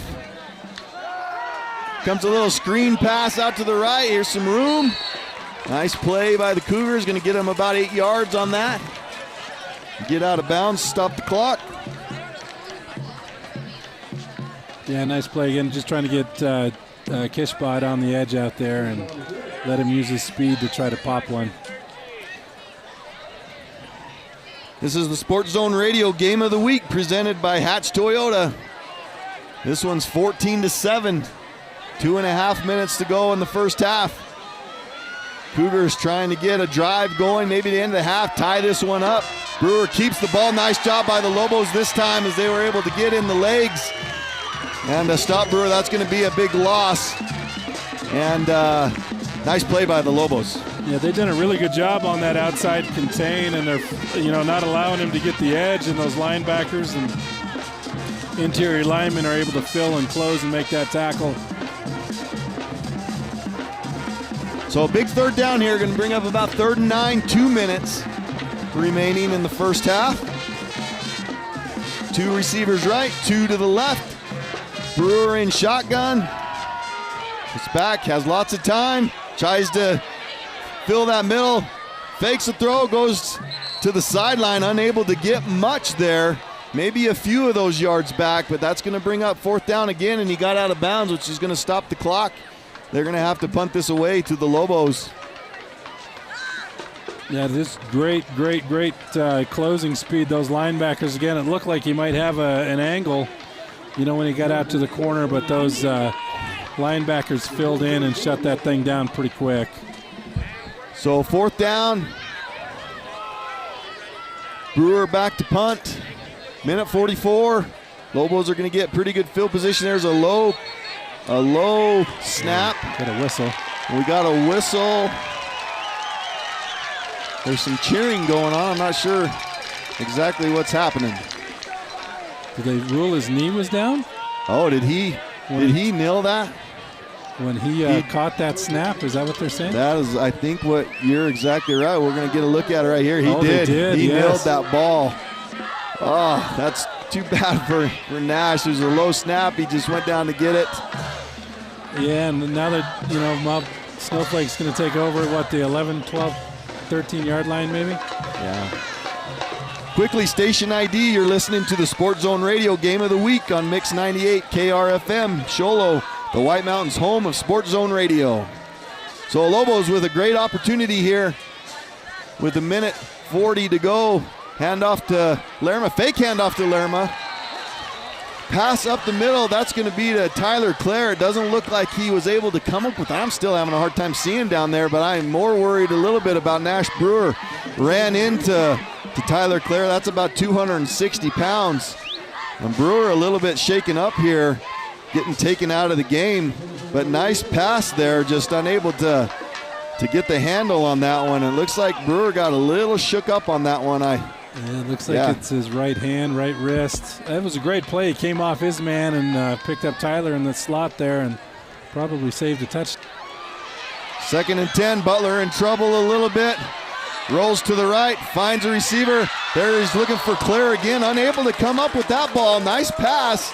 Got his hands on it, but Clare, I don't know if he's not seeing the ball real well down here in this side of the end zone, but unable to come up with that one. We're going to see it here on the replay. The nice pass. Got his hands on it, just unable to come up with that play. That was a great job by Butler right to escape the pressure, and he got outside and gave him a chance to make a play. Well, the Lobos call a timeout with 3rd down. We'll take a quick break. We'll be back to end this first half with 1:27 left to go. Imagine this, a professional healthcare partner that's concerned about you, your choices, your health, your safety. At White Mountain Regional Medical Center in Springerville, choice and elevating your healthcare experience is the mission of our new CEO, experienced physicians, and friendly staff. Whether you need a rapid COVID-19 test, a vaccination, or you're looking to utilize the newest MRI, CT scan, or nuclear medicine technology, White Mountain Regional Medical Center, located in Springerville, is your healthcare partner when choices matter. The Simmons Media Group and Sports Zone Radio is proud to be the recipient of the Professional Indoor Football League's award for top game day broadcast for our work providing full television, live streaming, and radio production for the Arizona Rattlers. You can catch our live video stream broadcasts of White Mountains football on the Sports Zone Radio Facebook page and YouTube channel. This is Floyd Simmons inviting you to join us every Friday for the Hatch Toyota Friday Night Football Show and Sports Zone Radio's award-winning live video sports coverage. All right, 3rd and 10, Easton Butler in shotgun. He's going to run a little screen play to Braden Lewis. Has a little bit of room, tries to get up the field, gets to about the 5-yard line. Going to be short of a first down. But a big play there as they were able to come up and stop him just short. Going to bring up 4th down and about 4 to go on the 5-yard line. I think that's what we're looking at. So what are the Lobos going to do here? Do you take your points? Do you go for it? Try to get in before the half? I think the Lobos are going to run down as much time as they can here. I think they'll probably call their last timeout, and they'll kick a field goal. Try to get this one, get a few points on the board, get this one in at 17-7. Yeah, I think that right. You put it up to 2 possessions. I think with the Show Low's done a really good job at stopping any interior run and some things like that. And so I think that 4 yards is a really tough get the way this game's been played the last 10 minutes. So that's exactly what happens. The Lobos take a timeout. So I'm just thinking in this first half, there's been lots of great play by both sides. And I'm thinking about the Sports Zone Radio Player of the Game presented by White Mountain Regional Medical Center. There's a few people I think that are making a bid for that in this game tonight. So just keep your thoughts on that a little bit, Mike, as we need to present that at the end of the game. So the Sports Zone Radio Player of the Game presented by White Mountain Regional Medical Center. So the Lobos are lining up here to try to get some points on the board here before half. 36 seconds to go in the first half. Lobos are up 14-7. Braden Lewis lines up. Snap is good, hold is good, kick is up, and the kick is good. Nice job by Braden Lewis.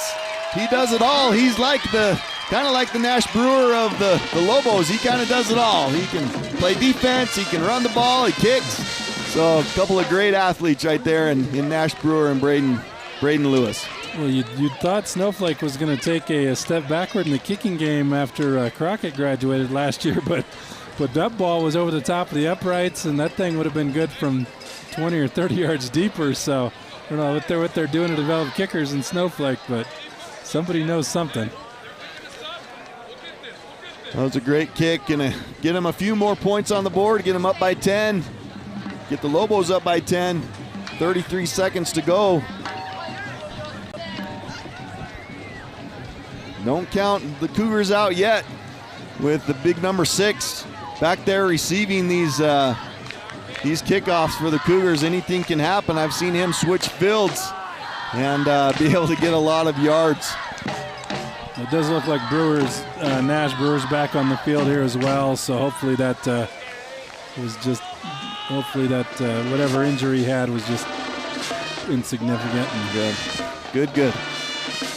I did not know that Nash Brewer played on the kickoff return also. That's a little sketchy. That's surprising. That's surprising. But like you said, when you have as good of an athlete as him, they do kick off. Kishbaugh with the return. Nice coverage here by the Lobos. Going to stop him at about the 24-yard line. That's what I'm thinking there. So Cougars have 29 seconds to get something done. Looks like we got another illegal block or a hold. Flags down about the 30-yard line over on the Snowflake sideline there. Okay.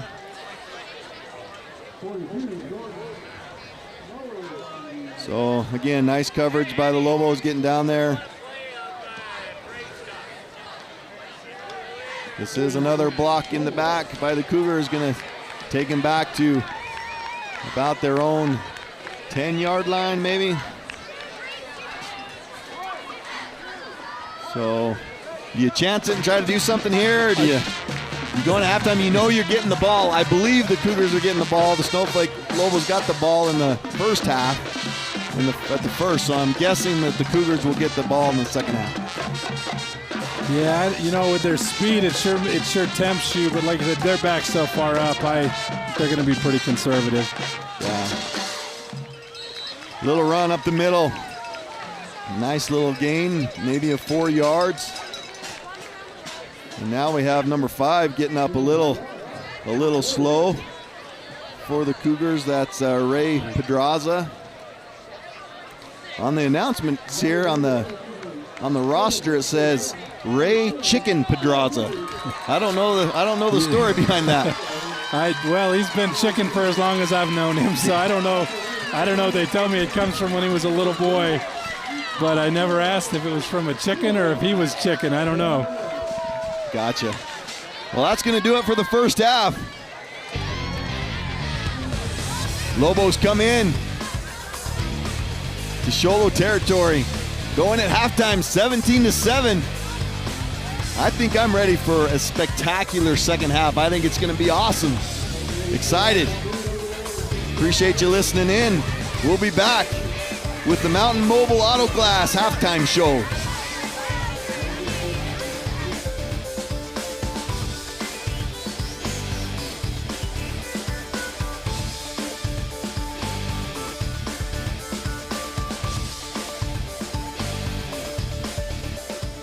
No matter the occasion, large, small, or just because, the Bloomhouse Floral Designs, located in Pine Top, will create the perfect bouquet to capture your moment perfectly. Offering the widest selection of beautiful and unique floral designs and accents, the Bloomhouse serves as your personal creation expert. We are open to serve you Monday through Friday from 9 to 5 and Saturday from 10 till 4. Same day and rush deliveries are available. Stop by or order online at bloomhouseflorals.com. The team at Beam and Will Drilling is like a great football team. They work hard, they work as a team, and they play to win.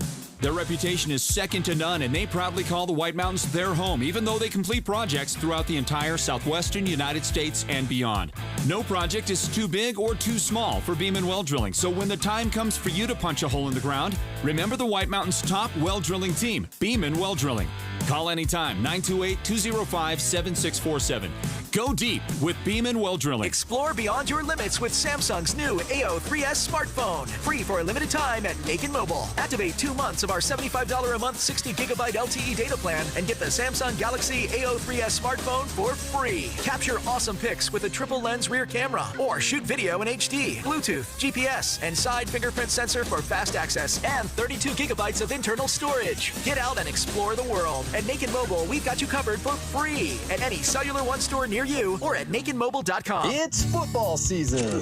And for our September special, we are giving away front row tickets to see the Arizona Cardinals. Right now, when you use the experts at Mountain Mobile Auto Glass and Tint to replace your insured windshield, you not only get free dinners at Los Corrales, baby, and free movie tickets at the WME theaters, but this month your name goes in the hat for 2 front row tickets to see the Cardinals battle the Saints Thursday night, October 20th at Cardinal Stadium in Glendale. Plus, you get gas money and motel the night of the game.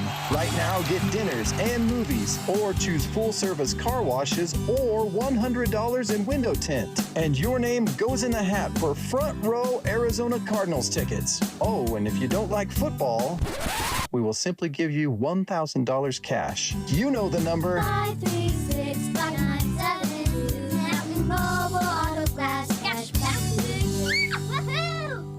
Summit Healthcare's Orthopedic Clinic offers exceptional care to not only our White Mountain athletes, but anyone in pain. Jeffrey Cornelson, DO, and Jacob Oldham, MD, specialize in joint, hip, and knee replacement with new and efficient procedures, including the use of ROSA, knee robotic technology. They also work to help you manage osteoarthritis, sports injuries, joint instability or dislocation, tendinitis, carpal tunnel, and ACL and rotator cuff tears. For the best in orthopedic care, look no further than Summit Healthcare's Orthopedic Clinic, now accepting new patients. Any insurance agent can provide a quote, return a phone call, or claim to have the best rates. But will your current agent fight alongside you if and when you need to make a claim, discuss options when life changes, or put you and your needs first? At the Troy Merrill Farmers Insurance Agency, that's exactly who you'll get. People over profit. Years of expertise and knowledge, personalized service, and a straightforward, comprehensive, and cost-effective insurance solution. Call or visit the Merrill Farmers Insurance Agency now and experience exactly what you've been missing.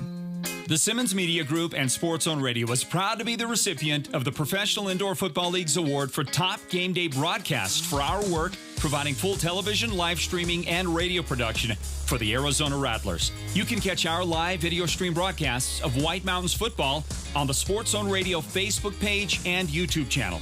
This is Floyd Simmons inviting you to join us every Friday for the Hatch Toyota Friday Night Football Show and Sports Zone Radio's award-winning live video sports coverage. Are you ready for a new ride? Hatch Toyota in the Northern Arizona Auto Mall is ready with the end of summer sell-down. Nobody sells a better pre-owned vehicle. Time to move up from your old beaten-up ride, your old gas guzzler, and score a quality late-model low-mileage vehicle from Hatch Toyota Show Low. Cars, minivans, crossovers, trucks, sport utilities. We have the best selection in the White Mountains, and every one of them has to pass our inspection or we send them to auction. If we don't have the exact vehicle you're looking for, we have access to thousands of vehicles from our other dealerships, auctions, or dealer trades. We're confident we can find just the right ride for your budget and lifestyle. Come in today and let one of our product specialists help with your search. And because we work with many lenders, we can find financing to match your credit. Rush to the end of summer sell-down. Going on now at Hatch Toyota, where nobody sells a better pre-owned vehicle. Welcome to the Mountain Mobile Halftime. A complete first half breakdown of tonight's Sports Zone Radio Game of the Week broadcast. This is the Mountain Mobile Halftime.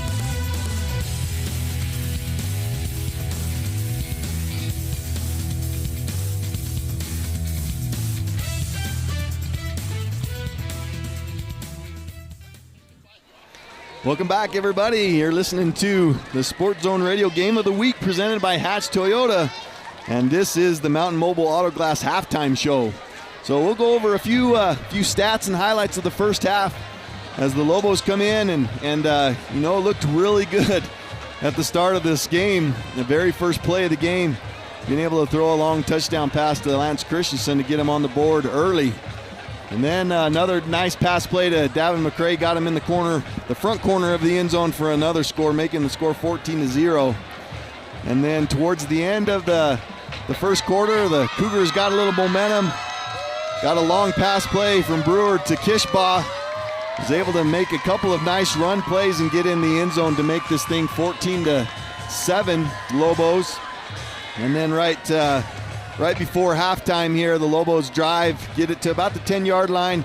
Cougars did a great job keeping them out of the end zone, but was able to kick a field goal to end the first half and making this one 17-7. We'll go over some of the Show Low stats first. So I always am interested in, I know we don't talk about it a whole lot, but I'm always interested in time of possession.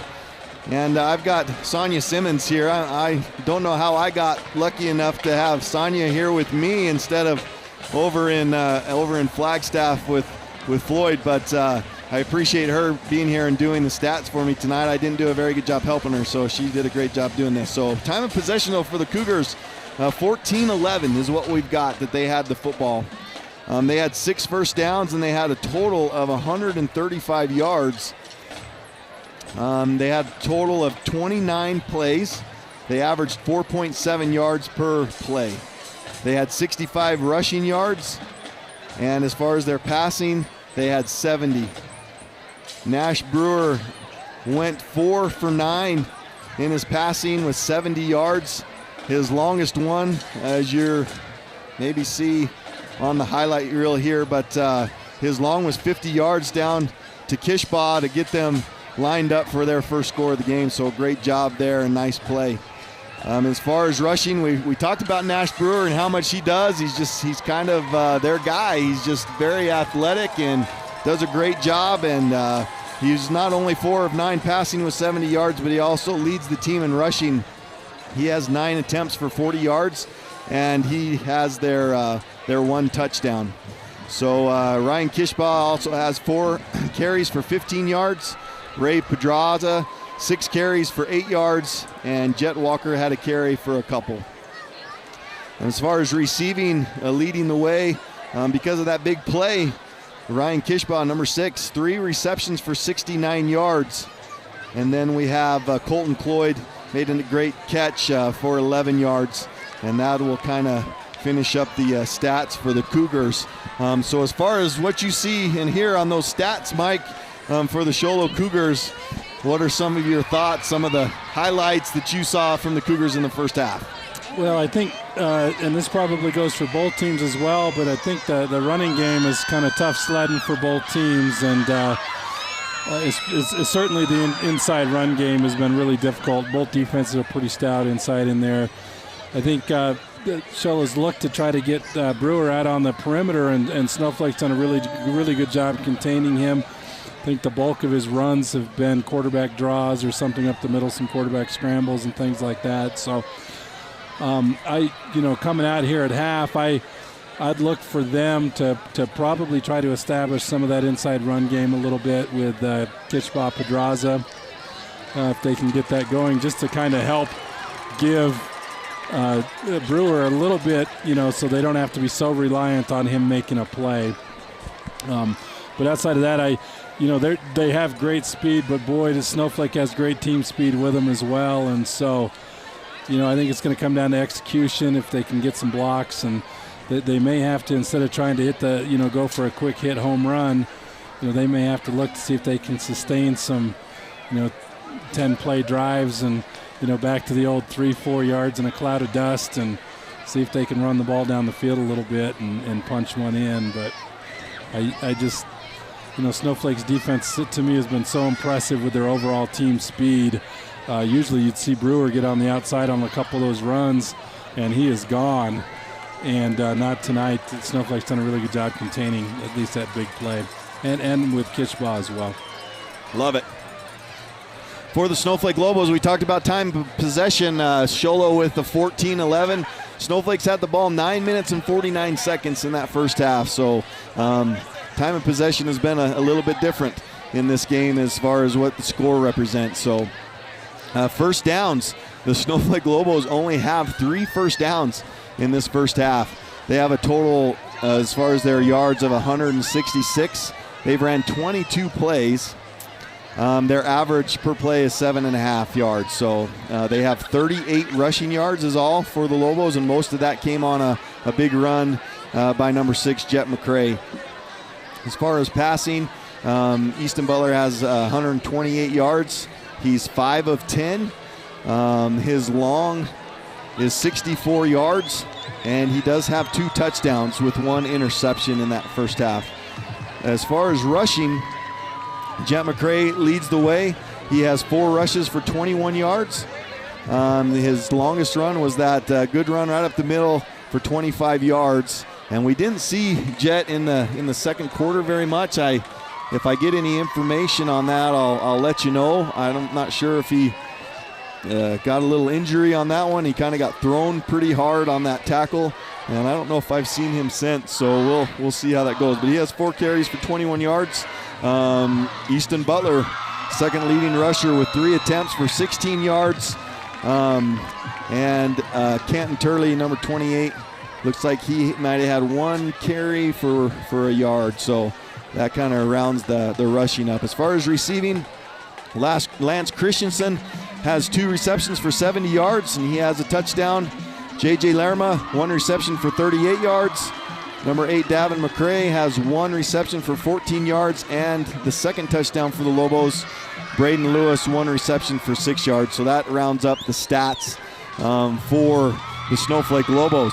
So as far as the Lobos, Mike, with 2 minutes here to go in this halftime show, the Mountain Mobile Auto Glass halftime show, what are you thinking as far as the Lobos, as far as their offense? You talked a little bit about their defense and talked a lot about what Show Low needed to do kind of in the first or in the second half.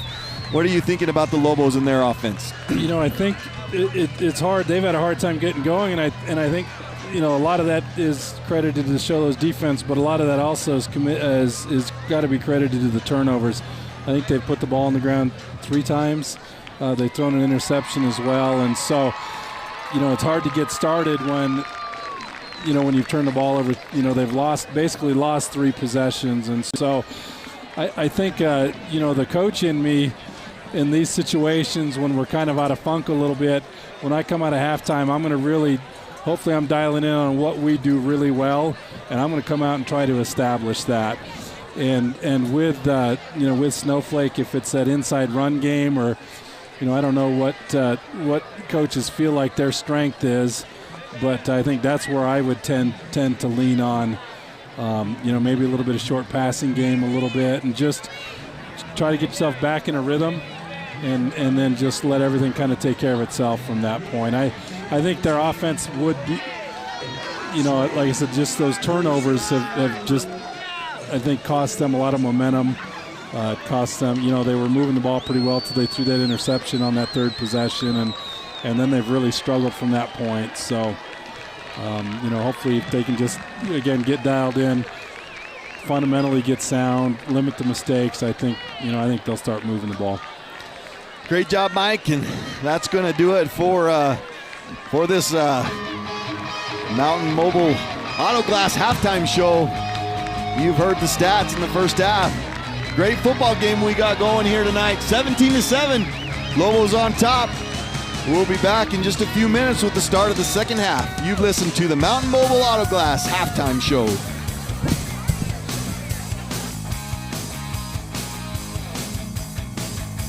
It's football season, and for our September special, we are giving away front row tickets to see the Arizona Cardinals. Right now, when you use the experts at Mountain Mobile Auto Glass and Tint to replace your insured windshield, you not only get free dinners at Los Corrales, baby, and free movie tickets at the WME theaters, but this month, your name goes in the hat for 2 front row tickets to see the Cardinals battle the Saints Thursday night, October 20th at Cardinal Stadium in Glendale.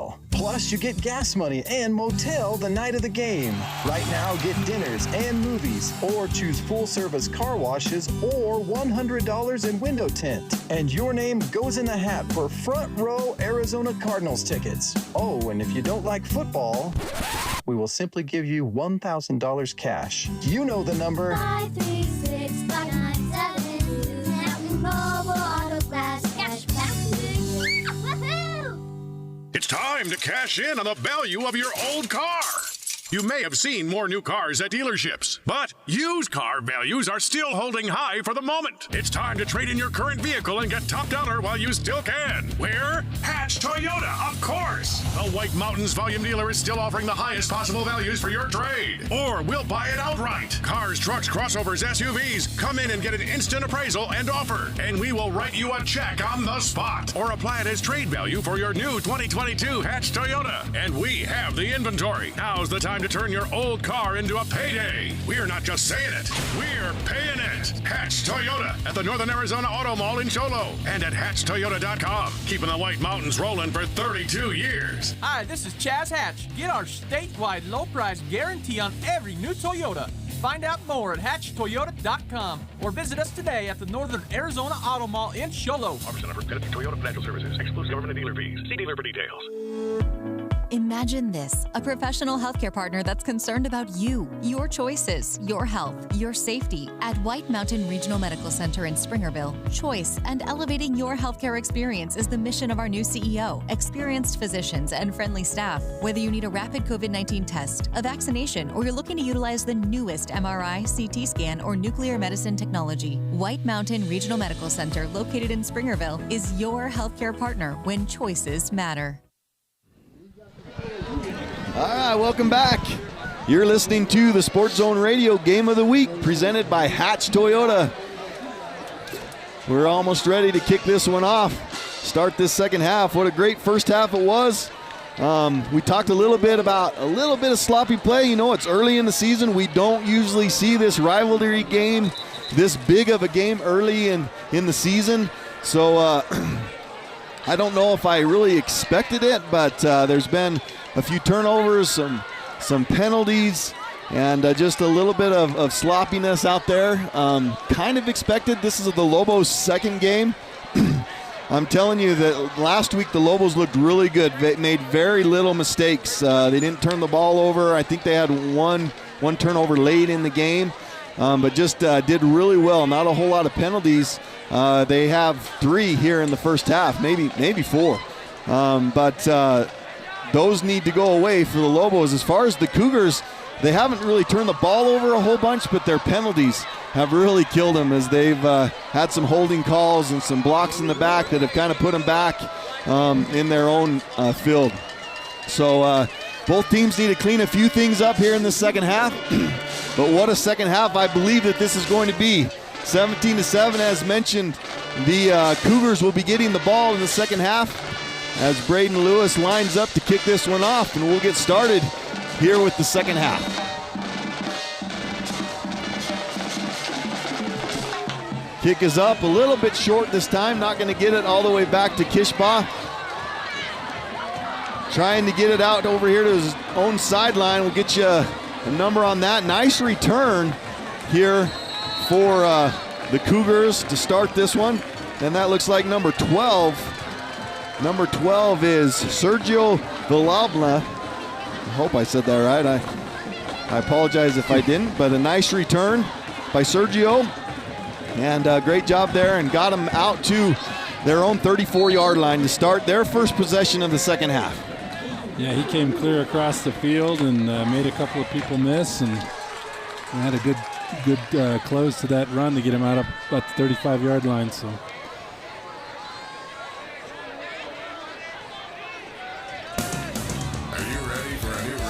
Hatch Toyota in the Northern Arizona Auto Mall is ready. We got Kishba out solo again. Yeah, here's a deep pass down the side, a little push-off. Nice play there by Cooper Rapier. Able to get his hand on that one right before it went into the hands of the receiver. So nice job, nice play there for the Lobos. And sorry about, I accidentally hit a commercial there, so I apologize. But anyway, nice play here for the Lobos. The Cougars going for it here in this, on that first play of the series. Yeah, it looks like, they put out Kishba out really wide, and then looks like they're just running go routes when they line up in that formation. Here's a little quick hit right up the middle. Lobos sniffed that one out. Great job. Not going to be much of a gain on that. Maybe a yard on the play. Going to bring up third down. Not the way that Sholo wants to start this second half. You don't want to go three and out to start this half. So let's see what the Cougars have here. Wide side of the field is going to be towards the Lobo sideline. They bunched their receivers on that side. Brewer in that shotgun formation. Don't be surprised if you see him roll to the left, which he does. Kind of throws across the field. Has a receiver wide open.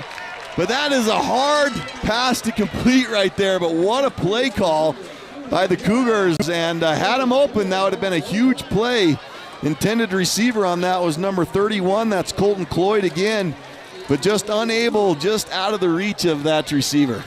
Yeah, it's a great play design. They bring the tight end on that left side underneath, or the right side underneath, and kind of pull the defense with him. Then Cloyd runs, back in behind it, and he come wide open.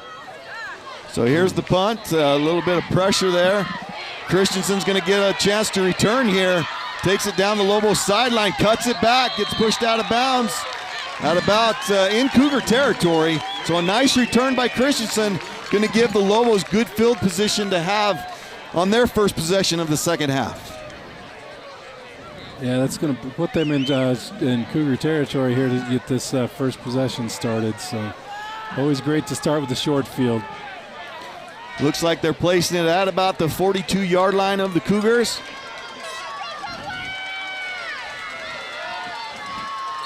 It looks like number 5, Braden Lewis, is still back there for the Lobos as their running back. 3 receivers to the left, 1 to the right. Here goes double motion.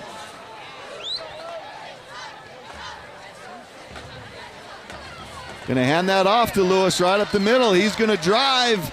Nice pickup on first down there of about 4 yards for the Lobos, and just trying to get that run game going a little bit, as the Cougars have done a great job tonight kind of stuffing that run of the Lobos. Yeah, the defensive line has played really well for Show Low. They're really quick off the ball, and they've done a really good job, but that time we had a really good offensive line surge for Snowflake. 2nd down and 6, bunches left. Here goes a bunch of more motion. I saw the Lobos do this a little bit last week, so we broadcast their game. But there's another handoff to Braden right up the middle. It's going to get him to the 1st down marker.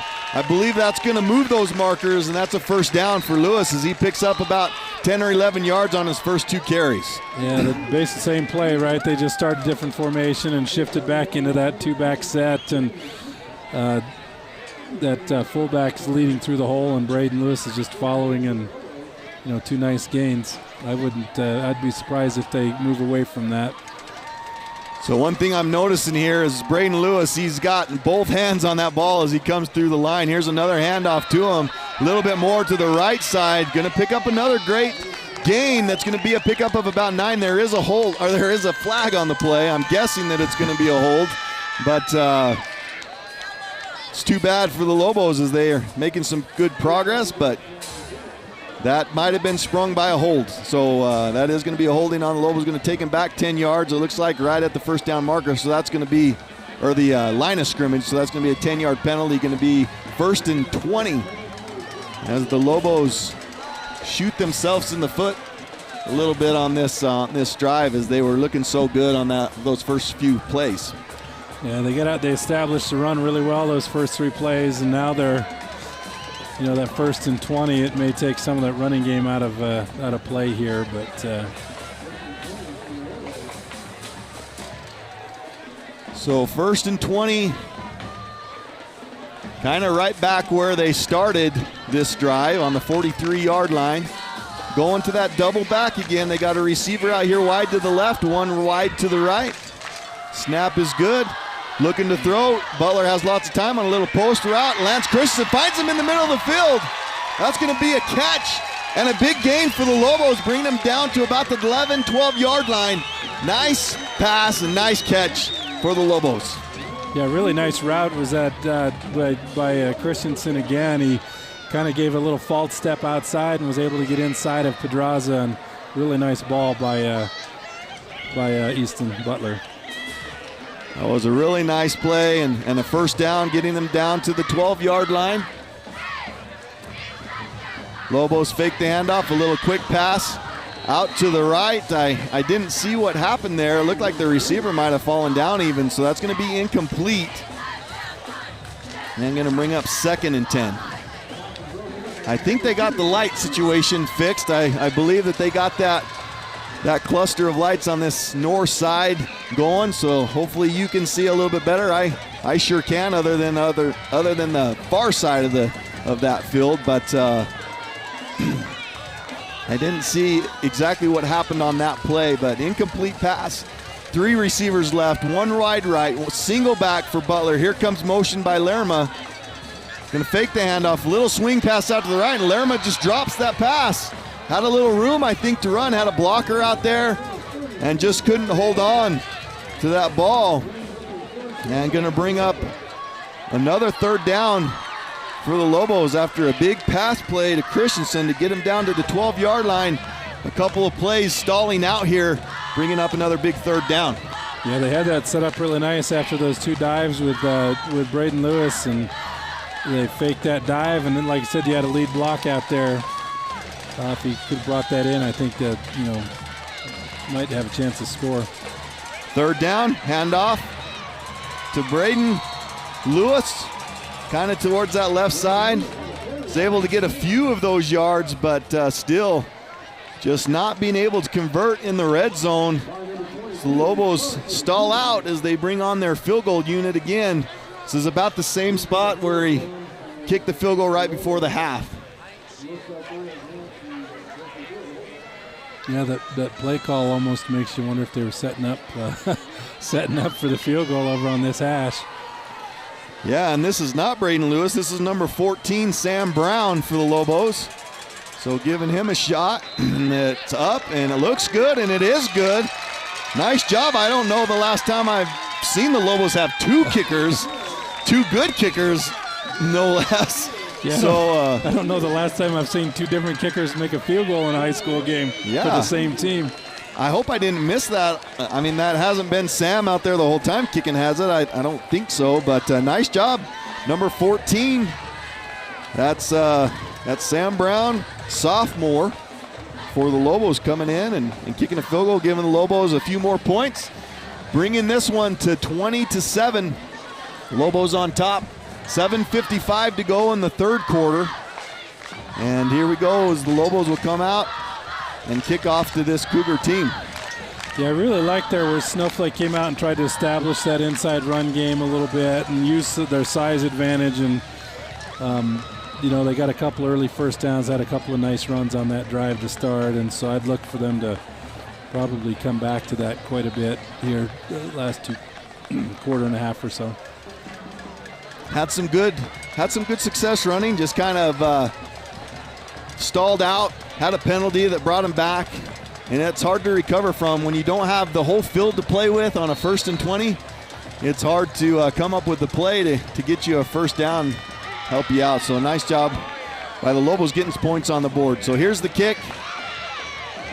Coverage downfield is good. Could be in trouble a little bit as Snowflake covers. Does a great job getting downfield, returning for the Cougars. Is that number 12? Number 12 for the Cougars, that's Sergio. Yeah, Villalba again. And last time he was able to get to the opposite sideline, and he didn't get there this time. Too much east-west running on that one for the coaches, I'm sure. So this is tough for the Cougars as they come out on their first possession, go 3 and out. Had an opportunity on a great play call by the Cougars, almost made a big play of it, but then getting pinned back here on their second possession within the 10-yard line of the Cougars. Little handoff to the right, nice job by that Lobo defense. Looks like Matt Brimhall in there again and playing that off-tackle run really well. Yeah, did a really good job. You could call Brimhall's name on almost every play defensively. And I talked with him a little bit earlier this week and told him that. I didn't call his name out quite a bit last time, and I could call his name almost on every play on defense. He's just in there on every play. That is a great linebacker for the Lobos. Yeah, he's a ball magnet. There's a little pass out to the wide receiver to the left on second down, going to pick up a couple of yards, but again, Snowflake quick out there. Nice job. Somebody I haven't called out yet tonight, that's number 7, Garrett Flake. Always does a great job with those little screen and quick passes. He's so quick back there as their safety. Did a great job coming up and stopping that one. Yeah, so again with that team speed, it's awfully hard to play laterally, against both these teams. They're so fast. 3rd down and 6. 6.5 minutes to go. Brewer under center, rolls to the right, has a receiver in the flats. Nice catch, nice pickup. That's going to be a first down. Nice play for the Cougars. Gets them out of a little bit of a jam on 3rd down. So that's a great job and brings them out to about the 26-yard line. And that's Kishbaugh again starting in the slot and just playing in that short, short to intermediate flat area. Yeah, that's a great job. One thing I did want to mention, I'm seeing number 9 out there for the Lobos. I know he was shooken up a little bit, that ankle in the first half. That's Braden Frost, number 9. Here's a reverse play by the Cougars. Nice job. Here comes the Lobos. Nice job getting outside, missing a couple of tackles. Nice pickup for the Cougars of about 8 yards. Yeah, that looked like it had a little bit when Kishbaugh turned up the field. It looked like it had some potential, but again, great flow to the football and taking that big play down to maybe a 6-7 yard gain. Yeah. Shout out to Ashley Davis, sent me a text listening over in Santan Valley. We miss you, Ashley. Appreciate you texting us.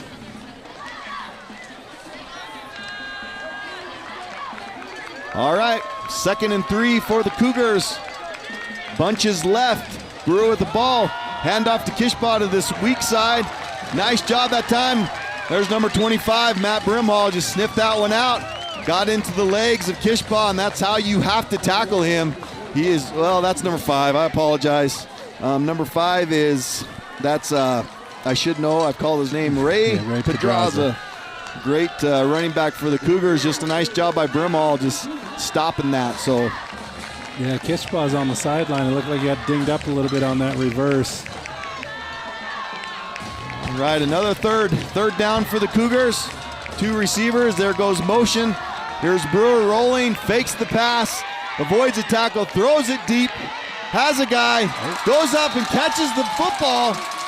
Wow, what a play by number 20 for the Cougars. Gage Reedhead, senior for the Cougars, just went up. Brewer giving his receivers a chance to come up with a big play, and did. Nice job by Gage Reedhead getting into Lobo territory. That's going to be placed at about the 39-yard line. So nice job. Brewer was able to get outside that time and gave him that little extra half step to get that throw off. And then Gage went up and made a great play on that football. Great play for the Cougars. Keeps their drive going. 4.5 minutes to go in the third quarter. Brewer in shotgun. Gonna pass. Back to pass. Overthrows. Intercepted by Lance Christensen.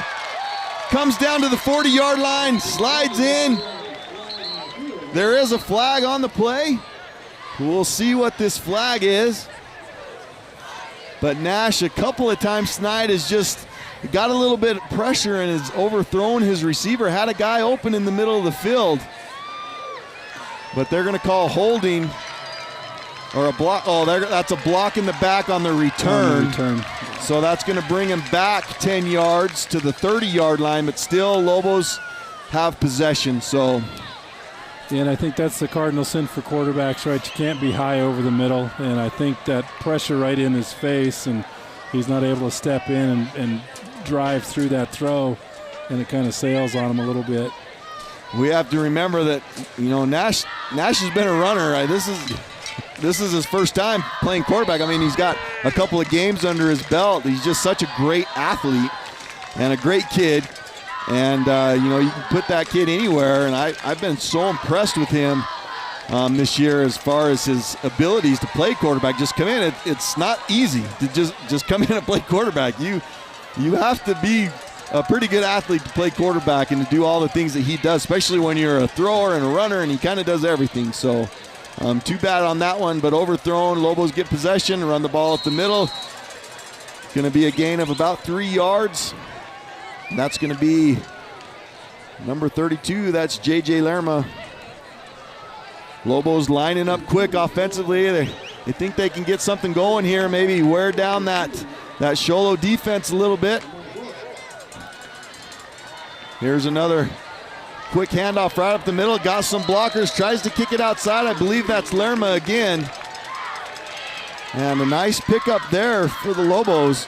And Lerma going to get him another 4, maybe 5 yards, going to bring up third and a manageable 1. They're starting to establish that line of scrimmage, and just a little more patience with it. I think they'll, that run game, I think, will start to take its toll on the smaller Show Low team. Here we go, third down, quick handoff up the middle. Great job by the Cougars. I think he's going to have the first down. Trying to see who carried that one. That's number 5. That's Braden Lewis with the carry. Haven't seen Jet McCray again in this game, so I'm a little concerned about him. That's the last thing you need on either side of the ball is injuries during this game. So Lobos line up quick again, first down. Going to fake a handoff, quick pass out to the right. It's a great little pitch and catch. That's going to be to number 8, Davin McCray. Yep, really good fake that handoff, and just a really short, easy, I say easy completion, but, a nice short pass turns into a nice 8-yard gain for him. So really good play on first down. So a couple of scores. Thank you, Floyd, for the score. Poston 20, Round Valley 7, midway through the third quarter. I haven't had an update from the Coconino Blue Ridge game, but we'll just say that that one is getting a little bit out of hand for the Cougars. It looks like it's 50, or not for the Cougars, but for the Yellow Jackets. So we hope that they can do something here in that second half. But nice run up the middle again for the Lobos.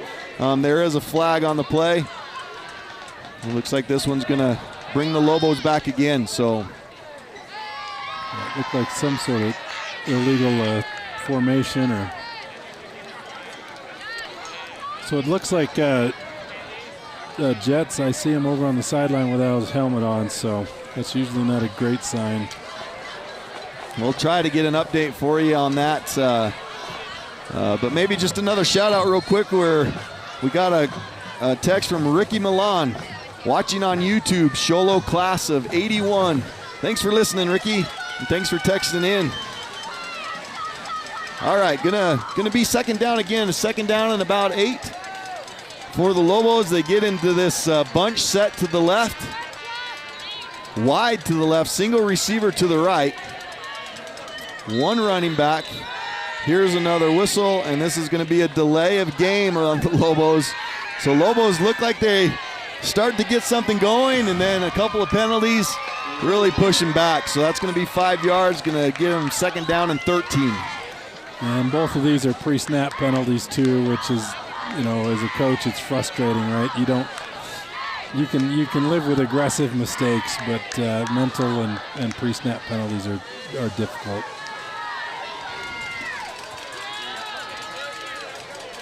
So second down and long for the Lobos. Easton Butler back to pass, has lots of time, avoids a little bit of pressure, rolls to the right, throws the ball up, tries to give his receiver an opportunity to catch the ball. A little dangerous, tried to get it to J.J. Lerma, unable to do that. But we have,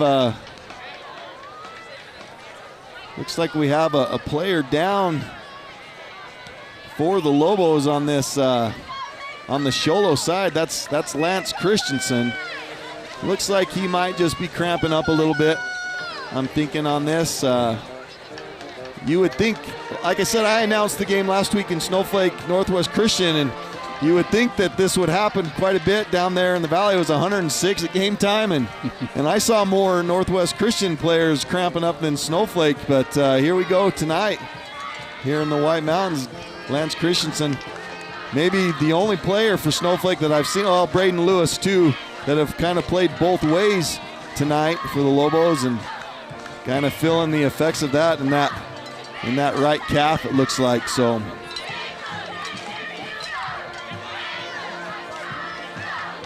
be interested on third down here. Now they push back to 3rd and 13. What they have, they've been struggling a little bit to keep the quarterback protected, and Easton's been forced to scramble a little bit and make some throws on the run here. So 3rd and 13, I'll be interested to see what they come out here and run. They come back to that screen pass maybe if they... Yeah, that's a good point. The Lobos have had some success with the screen pass for sure. They run it very effective, but that might be a play that you're looking for too as far as on defense. So it'll be interesting, you're right, to see what they come out with. I just got a text about Jet McCray. He says that he got a stinger, a really bad stinger, and those are horrible. I don't know if, for those of you, no one understands a stinger unless you've had a stinger. And my whole junior year was stingers for me. It was awful. You felt like your arm was gonna fall off. It hurt so bad. And it's the crazy thing because it happens and it hurts so bad and you're dying, and then 5 minutes later you're fine. You feel fine. You feel like you can go back in and play. It's just it's a weird type of injury, those stupid stingers. But anyway, that's a tough. I wouldn't necessarily call it an injury, but those can sometimes get to you, and it makes you a little bit timid too to try to hit with that side that your stinger is on. So that's the update for Jet. I've never had a stinger. I'm assuming it's in his shoulder, right? Yep, that's usually where it happens. So not a good sign for the Lobos with Christensen going out. I believe again that it was just a cramp, but those can linger too. So here we go on a 3rd and long for the Lobos. 3 receivers left, 1 right. Here goes Butler on a quarterback draw. Gets good yards, almost brings it back to the midfield. But the speed of the Cougars, number 22 on the tackle, that's Carson Cooper, I believe. Brought down Easton right at midfield. Going to be a good pickup, but still going to bring up 4th down and about 3 to go. Well, I think, and if Cooper doesn't get back in on that play, I think Easton Butler's got that 1st down, but that's a great play. It looks like they're going for it here, 4th and 3. Oh, and they got him offsides. That is 74 jumped. Dang it. For the Cougars, that's a tough play. That's a great play call by Snowflake. I don't know if they were even going to run a play there. I think their purpose of doing that was just to try to get him to jump off sides. And unfortunately, one of the Cougars fell for that.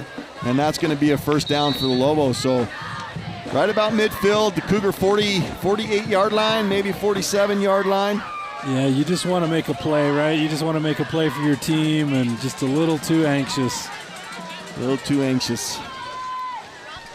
Here we go, 1st and 10 for the Lobos. Here's another little draw. Sniffed out, fumbled, picked up by Brewer, and no one's going to catch him. As he goes down that sideline, he's going to score for the Cougars. No one's going to catch him. Well, that was Armani Flores came through. Almost looked like he was unblocked and put a pretty good hit on Butler, and that ball came out about 5 yards to the right to Nash. Just watching it on replay here, and just took a Cougar bounce too. That couldn't have bounced up any better to Nash. Able to take it down that sideline and score, making this again a 1-touchdown game. I don't know if Show Low's been working on punching the ball up, but boy, they're getting a lot of their hands on the ball. Maybe Snowflake needs a little more ball security, but Show Low's getting their hands on a lot of balls and punching a lot of those things out of there. Yeah, they've done a good job punching the ball. That's I'm not even sure. Sonia probably has that here. How many turnovers is that on the Lobos? Is that 4? Yep, so 4 turnovers, so 3 fumbles and an interception. Killing the Lobos tonight. There was a penalty on that extra point try. Looks like they're going to line up and try to kick this one again to make this a 6-point ball game.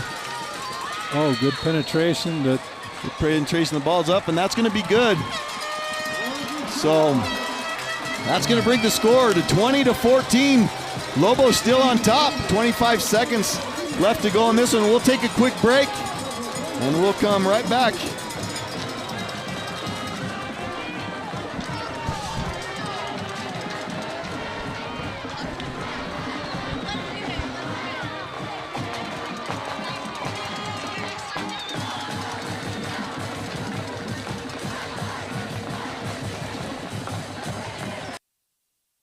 If you or your loved ones are sick or hurt, there's no longer a need to call and make an appointment to see a provider. Simply come in to one of Summit Healthcare's 3 urgent care locations. Summit Healthcare Urgent Care in Pine Top, Summit Healthcare Family Medicine in Snowflake Taylor, and Summit Healthcare Urgent Care in Show Low. Summit Urgent Care of Show Low is no longer on the Deuce of Clubs, but is now located at the Summit Healthcare Outpatient Pavilion. Summit Healthcare. Care. It's what they do.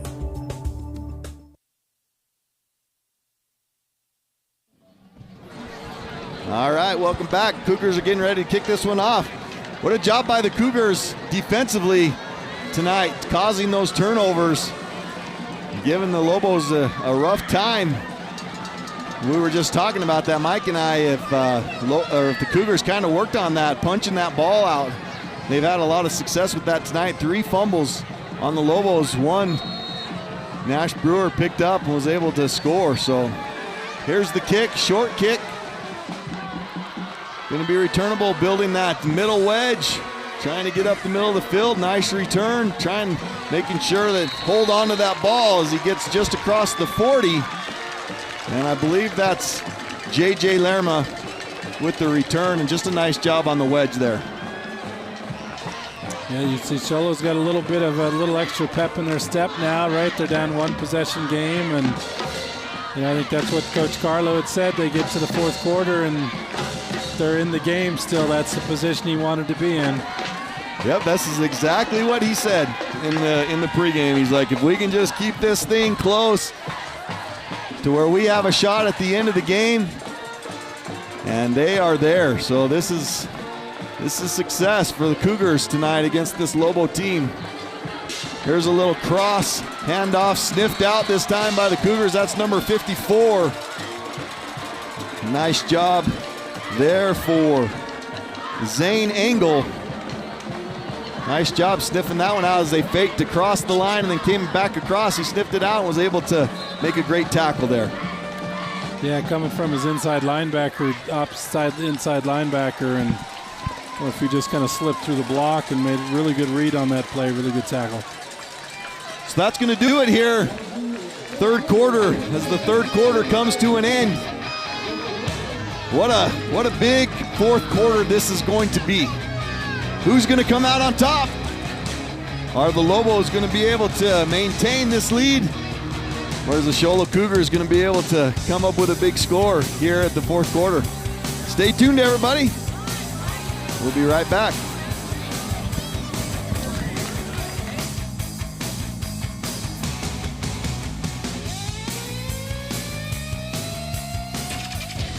September to remember with a new Toyota from Hatch Toyota Show Low. The White Mountains volume leader can still find you low financing as low as 1.9%. And every new Toyota still comes with Toyota Care, our complimentary maintenance plan that covers scheduled service for 2 years or 25,000 miles, and 24-hour roadside assistance for 2 years and unlimited miles. What Toyota have you always wanted to drive? Tacoma, RAV4, Avalon, maybe the hot GR86. We're the largest volume dealer in Northern Arizona. We have new Toyotas in stock and many more in transit, so you can reserve one before it gets here. Hatch Toyota has finance partners that work with credit problems too. Come in for a confidential report and let our finance specialist help you understand what your options really are. Make it a September to remember with a new Toyota from Hatch Toyota at the Northern Arizona Auto Mall in Show Low and at hatchtoyota.com. Keeping the White Mountains rolling for 32 years.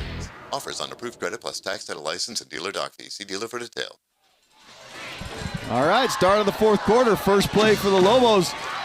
Little run play by Braden Lewis, able to pick up about 5 yards. And here's a nice pass play on a third down, a big third down for the Lobos. And that is Tyler Clare's first catch of the game. Couple of opportunities in the first half, but a big catch there for the Lobos. And he got in right in that opening in that zone there, and a nice throw and a nice catch. And good run after. I think it's a much-needed first down after that turnover led to a score. You're listening to the Sports Zone Radio Game of the Week on Mix 98 KRFM Show Low, the White Mountains home for Sports Zone Radio. Here's another quarterback keep, a little draw play again for Easton Butler. Got to hold on to that ball. Butler's had a couple of fumbles tonight, but able to hold on to that one and get about 11 yards for the first down.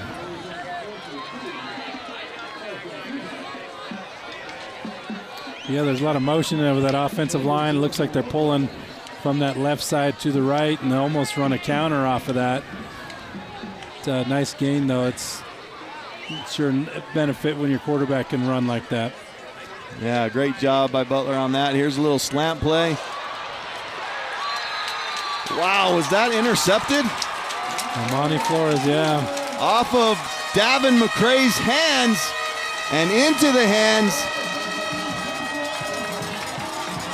I'll get you a number. Armani, yeah, 52, Armani number Flores. 52, good. Yeah. Number 52, that's Armani Flores, as Mike said, with the interception. What a great athletic play, just a little slant play. Looked like a pretty good pass. Right in the hands of Devin McCrae, but just goes off the shoulder pad and intercepted there. Nice job by the Cougars. And here you go, 10:21 left to go in the fourth quarter. And here the Cougars have an opportunity to get downfield and score. And with an extra point, could go up on the Lobos here. Here is a pass, a little rollout by Brewer. Pass play out in the flats. Caught by their tight end, number 85. Haven't called out his name tonight, and I don't have that on the roster. Yeah, it's Colton Tidwell. I guess he had a number change. Okay. With the uniforms they're wearing tonight. So. Okay, because he's usually number 34, is 85 tonight. Colton Tidwell with the big play, 1st and 10 on the Cougar 27-yard line. Nash back to pass, a little pass out to the right. That is incomplete. Going to bring up 2nd down. You see Show Low's got a little, I don't know if they play with a little urgency, but they certainly sped up their game a little bit.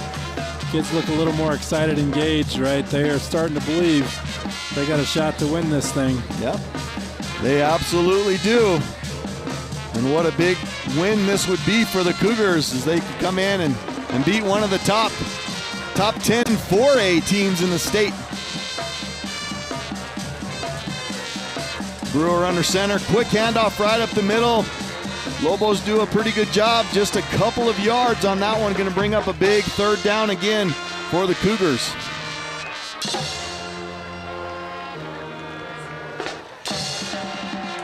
It's a big momentum play here. If Show Low converts, you wonder if they're going to continue this drive all the way down and score here.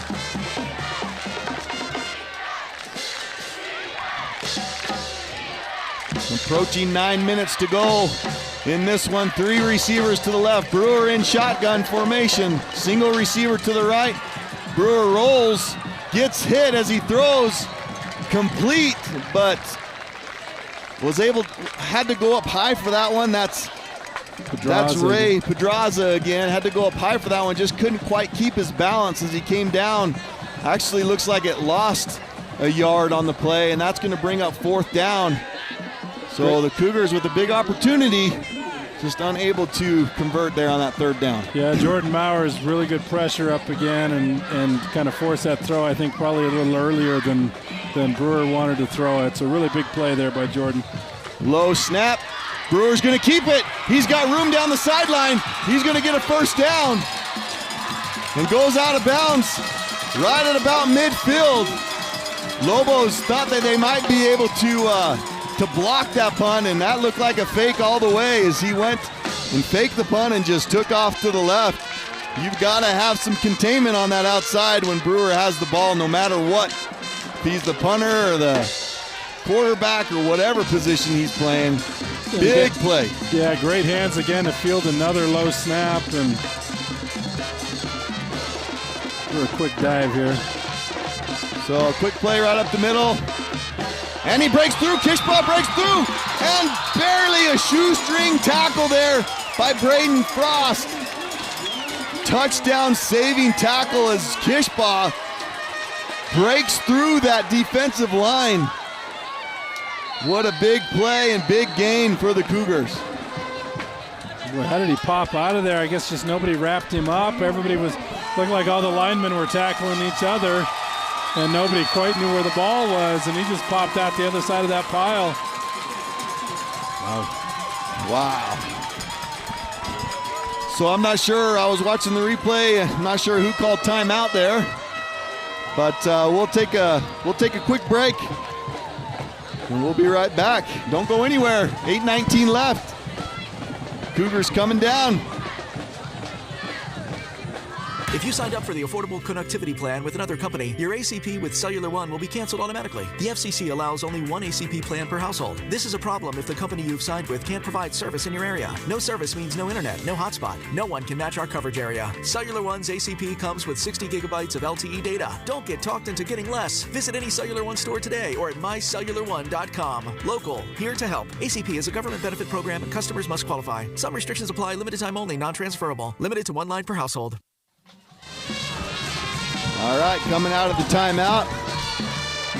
And I'm not sure. Let's see. It looks like the Lobos called that timeout, which is probably a good timeout. Try to kill some of this momentum by this Cougar offense. Brewer under center. Quick handoff up the middle. Fumble. Almost tackled. There was a fumble on the play. Looks like the Lobos might be celebrating a little bit. Yep. Yeah, they got it. Christensen. And that is going to be Lobo football. Wow. Well, we were saying they needed a big play, and they got one there. Lobos with a huge play. That ball has not bounced in their direction tonight. That's Mowers again. Yeah, Jordan. That fumble. He's had a really, really good game tonight.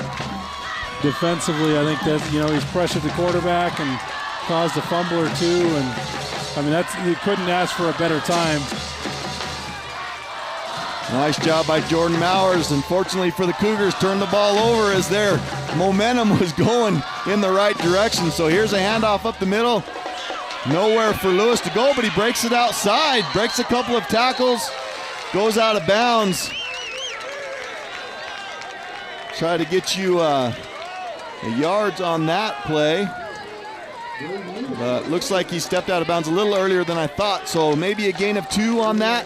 Going to bring up second and 7, maybe a gain of 3. 2nd and 7 is what the board's showing. Approaching 8 minutes to go as he stepped out of bounds.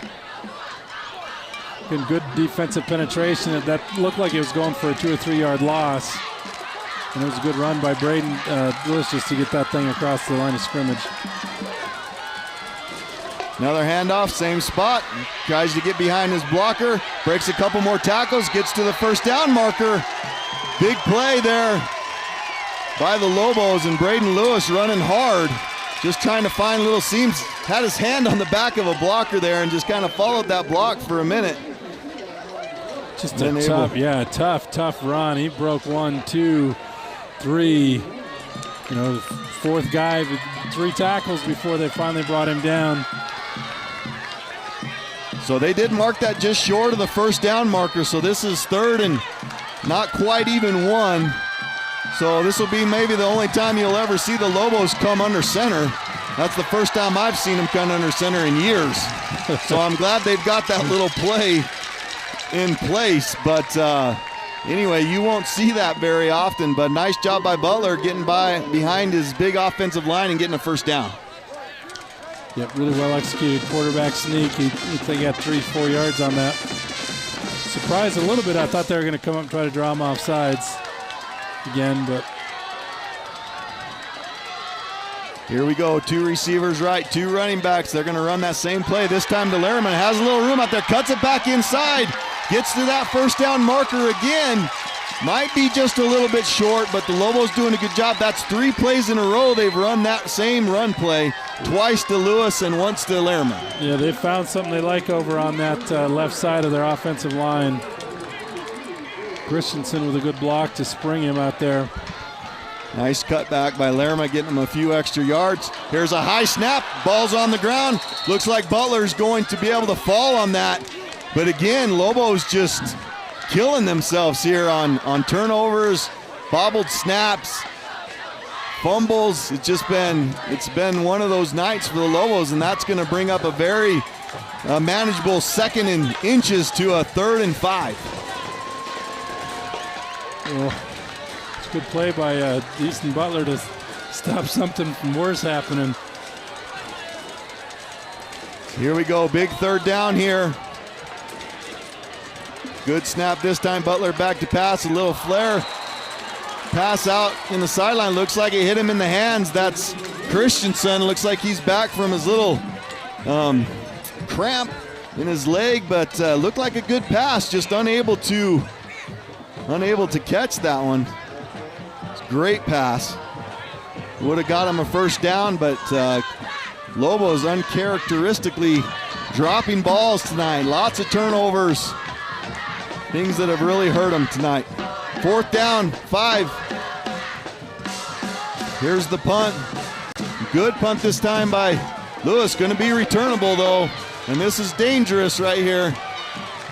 Decent coverage for the Lobos. Nice return, though, by Kishbaugh. Going to bring the Cougars out to their own 36-yard line with another opportunity to go down and win this football game. Yeah, I think the first team offensively that can execute a drive without making mistakes, I think they're going to have a pretty good chance to win the football game the way it's going. Great job by Show Low tonight. Coming in. Very tough. Defending, back-to-back defending state champion Snowflake Lobos. And just doing a great job tonight, causing turnovers, playing good on defense, executing pretty well on offense. And if they can do that here, Lobos could be in trouble. Fake handoff. Brewer rolls to his right.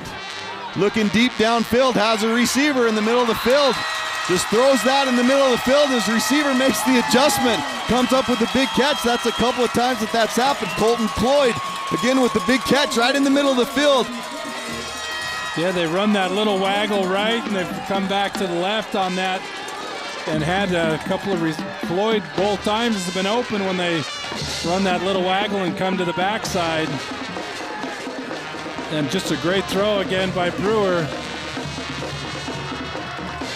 Ball on the 30-yard line, 1st and 10 for the Cougars. Under 6 minutes now to go in this one. Brewer under center. Gonna hand off a quick snap right up the middle. Couple of yards on the play. Gonna keep that clock running. Number 21, Jet Walker for the Cougars. Surprising a freshman's getting some fourth quarter carries here, so coaches must have an awful lot of confidence in that young man. Yeah, did a great job holding on to the ball and getting a couple of yards after an initial hit. So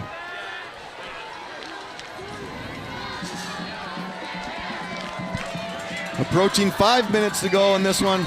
Little confusion, it looks like. Gonna get a timeout here by the Cougars as they were having a difficult time getting that alignment set up.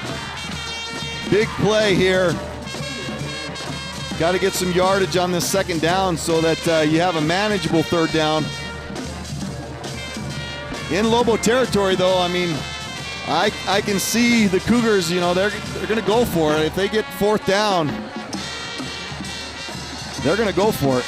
Yeah, I think at this, especially this late in the game, trailing by a score inside the 30-yard line here, I think they're running this drive either to where they turn it over on downs or until they score, one or the other. I guess, or turn the ball over. That seems to be a certain possibility tonight, the way things have been playing out. But yeah, it's been a crazy game when it comes to penalties and turnovers for sure. Have hurt both teams tonight. All right, here we go. Second and 8 on the Lobo 28-yard line.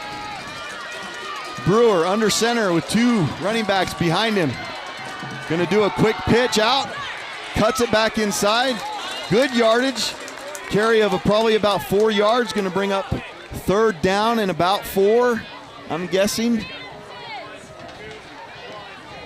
Yeah, again, that defense just flows so well to the ball. It's awfully hard to run anything on the perimeter.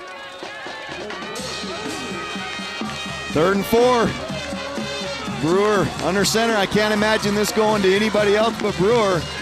Little quick handoff right up the middle. Nice job by the Lobos, but like we said, this is 4th down territory. So that's going to bring up a very manageable 4th down for the Cougars. Not a gain on that play. I'm not seeing them move that stick at all. So it's going to be 4th and 4. Wow, this could be the game right here, folks. 4th and 4. Like I said, Nash Brewer is your man right here. They got that bunches right. Yeah, Kishbaugh in that slot, and I'll bet you got Pedraza out in the flat. Oh no, just a quarterback lead. I think he's short. Man, he is close. Oh, he's close. Man, he is close. Lobos think that it's done. They think it's Lobo football. And it is. It is. Nash Brewer did whatever he could do there. Tried to get to that 1st down marker, but just falls a little bit short. And that's going to be a turnover on downs to the Lobos. So, man, that was close. That was really close. And that Show Low coach is out there on the field. He's doing everything he can to get that ball moved up. He's wanting them to measure, and they do. And they are short. And that is going to be a turnover on downs. Now, remember, Show Low still has 2 timeouts. There's still plenty of time in this football game. There's just under 4 minutes here. Lobos, and who knows, way back in Lobo territory here, the way the Lobos have played and turned over and some penalties, the Cougars could get another shot here. I think you're going to probably get a good heavy dose of Braden Lewis off that left end, and probably Houston Butler on quarterback draws. Got to hold on to that football if you're a Lobo. Show Low is going to be bringing the house. And here's a pass play up the middle, right in the middle of the field. Intercepted. That's Kishbaugh. He takes it to the cone. And they're going to call him out of bounds just before the end zone. But wow. That ball went off 3 or 4 hands before it landed down into Kishbaugh's.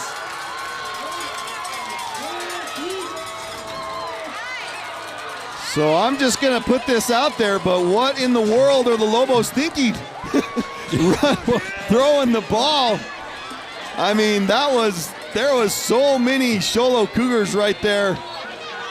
I have no idea what they were thinking on that play. And again, I think that quarterback pressure caused that throw, and it may have caused him into a poor decision, to make that throw. But now we're under 3 minutes in a goal line situation. So here's Nash Brewer, just a little quarterback sneak. I don't think he got in, but all this is going to do is take off more time off the clock. The clock is stopped right now. It looked like Brewer fumbled that snap. What in the world is going on? Wow. And that is going to be fumbled in the end zone, picked up. The Snowflake Lobos got it. That's going to come out to the 20-yard line.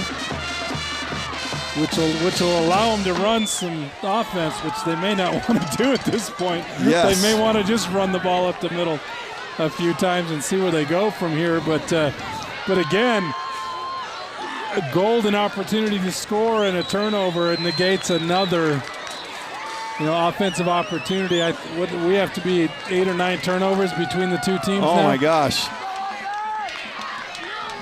We have to be. It's crazy. So Snowflake has 6. Snowflake has 6 turnovers, and Show Low has 4. So we're pushing 10, huh? Wow. So we're right at 10 turnovers in this game. But man, this is a crazy game. Crazy game. Turnover after turnover in crucial spots. Now, if they don't give this to Braden Lewis, I don't know.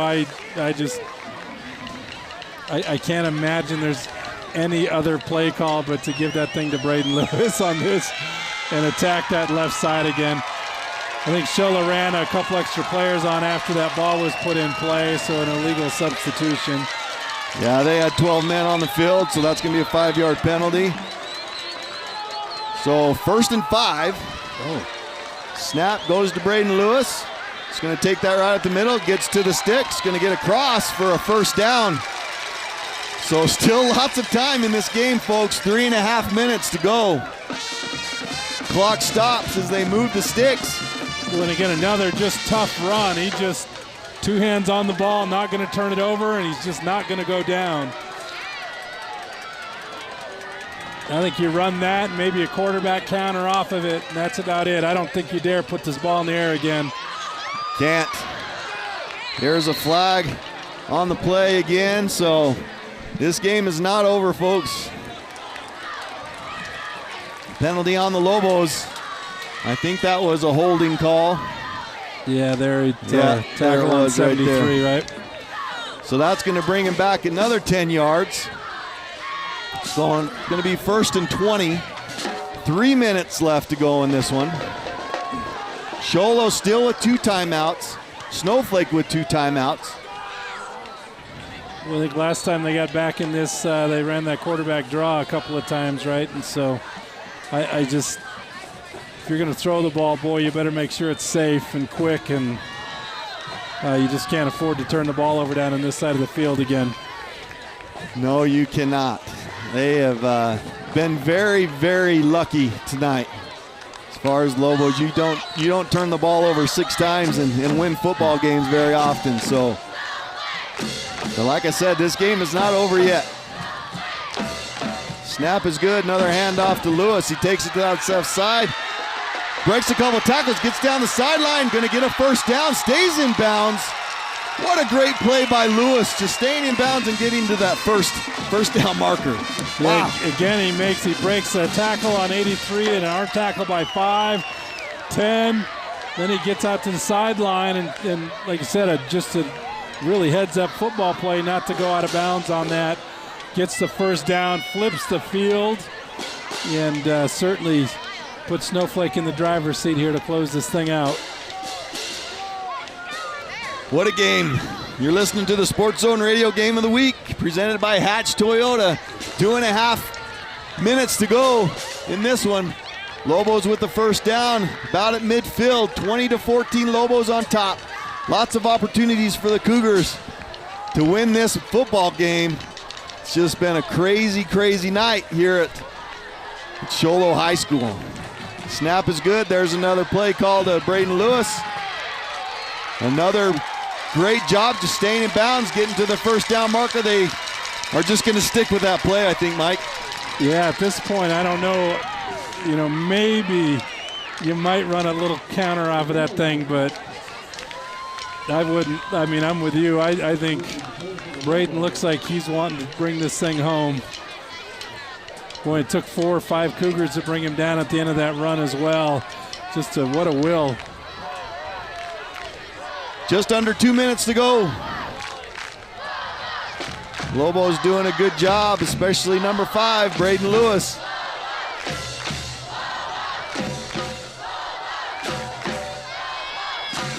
You got to just play the clock game right now. You got to take every second off that clock you can. There's another couple of missed tackles. Jumps over a tackle. Tries to get to those sticks again. Trying to stay in bounds. Might have got tackled out of bounds on that one. Does that stop the clock? You do not want that clock to stop. Yeah, it looks like it stopped at 1:34. Might have got out of bounds. And Show Low's going to have to use those 2 timeouts at this point. If they give up another first down, they're really going to put themselves in a difficult position. But what a great job by the left side of the offensive line over there. If that we can see who that is. If that's is that 65? I think it looks like is that left tackle, and I can't see the left guard. But boy, they have really come up big on this drive as well. Oh, here's a bad snap. Butler falls on it. They're going to call timeout. Just one thing after the other for the Lobos here. Have all the opportunity to just get first downs and run this clock out, and they just can't seem to get it done.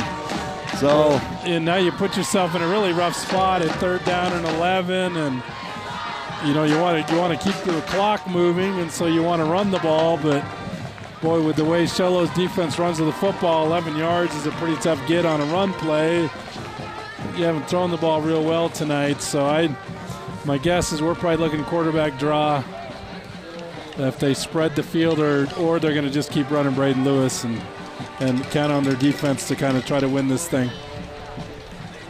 So as you can see on your screen, if you're watching live, we appreciate our sponsors, Hatch Toyota. This game tonight is presented by Hatch Toyota. We appreciate our sponsor. They do such a great job. If you haven't been in, if you're looking for a vehicle, new, used, go see the professionals at Hatch Toyota. But what a great high school football game, right? 2 rivals. We're coming down to the last minute and a half. Potentially top 5 teams in the 3A and the 4A. I mean, it's certainly been a lot of fun. And maybe it's been more mistakes than what we would normally see in this, but boy, those kids are out competing. They're playing hard. It's been a great game. Yeah, this is a tough play right here. Third down. You got third down and 11. With the way things are going for the Lobos, I don't think that you want to put this ball in the air. I think you come up with your best play that you think that you can get your 11 yards on a running play, and you go for it. Yeah, that looks like quarterback snap. run, yeah. Quarterback gets it, kind of cuts it back. It's going to be tackled. No. Oh, he broke out of there. Broke out of it. Does he get to that first down mark? Oh, my goodness, what a run. Oh, was there a fumble? There was a fumble on the play, and J.J. Lerma picked that up and ran it for a first down.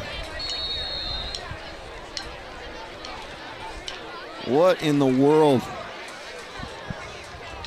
Are they going to call that down, or they're meeting over there? Let's see that again.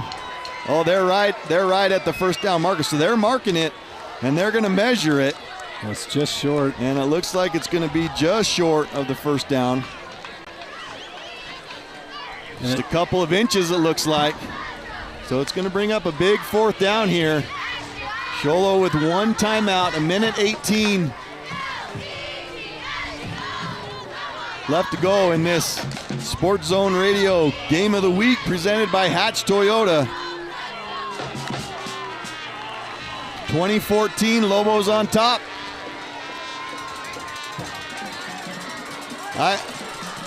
You got to go for it. I mean, it's on the 30. You're on the 32-yard line, it looks like. Yeah, I think they're probably either going to come in and quick snap quarterback sneak this again, or they may even run that whole play clock and make multiple attempts to draw them off sides. And maybe try to draw them off sides. They've got two timeouts, so it's not going to hurt them. That timeout. That's kind of the way I would look at this. I wouldn't. I think you got a good shot at getting them off sides and burn that timeout if you need to. Yep, that's exactly what they did. So now they'll come in and figure out what they can do. Did you see that for a minute there? Lance Christensen came out wide on this side, and nobody covered him. Nash Brewer kind of saw it and came running out there, but and as far as things are going right now, this is just a crazy game. I mean, that's a fumble by Easton Butler. Again, he's had three or four of those tonight. Yeah. And just unable to hold on to that football. You know, if I'm Snowflake, I may come out and try that again. I know you're probably waiting for it the first time. I'd be very surprised if they would be disciplined enough to hold it a second time. You got another timeout to burn. But I don't know very many coaches that would back-to-back try to draw you off sides on that. But I think that would be the way I would go.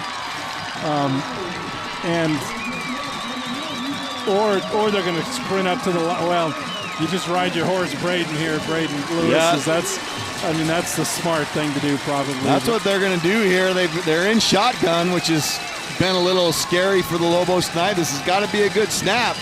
This got to be executed perfectly. The snap was good. Yeah, he's got it. Lewis with the carry. Stay in bounds. Holds with both hands on the ball. That's going to be a Lobo first down. Cougars are going to have to take a timeout here. But even with a timeout, all the Lobos have to do is nil on it, and this game is over. So I don't know if Hernandez is going to call that timeout.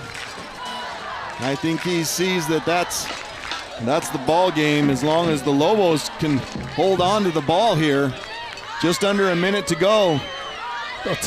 I'll tell you what, that's a big if tonight, though, right? We've seen Show Low fumble a snap going into the end zone and stuff. So I think, the way this game is played out, I'd take the timeout and make them snap it as many times as you can do, right? With the way this is played out. But what a crazy game! This Sports Zone Radio Game of the Week presented by Hatch Toyota, coming down to one more snap here. Lobos up 20-14. We need to be thinking about that. Sports Zone Radio Player of the Game presented by White Mountain Regional Medical Center. So Mike, be thinking of that as the Lobos nil on the final snap of this one.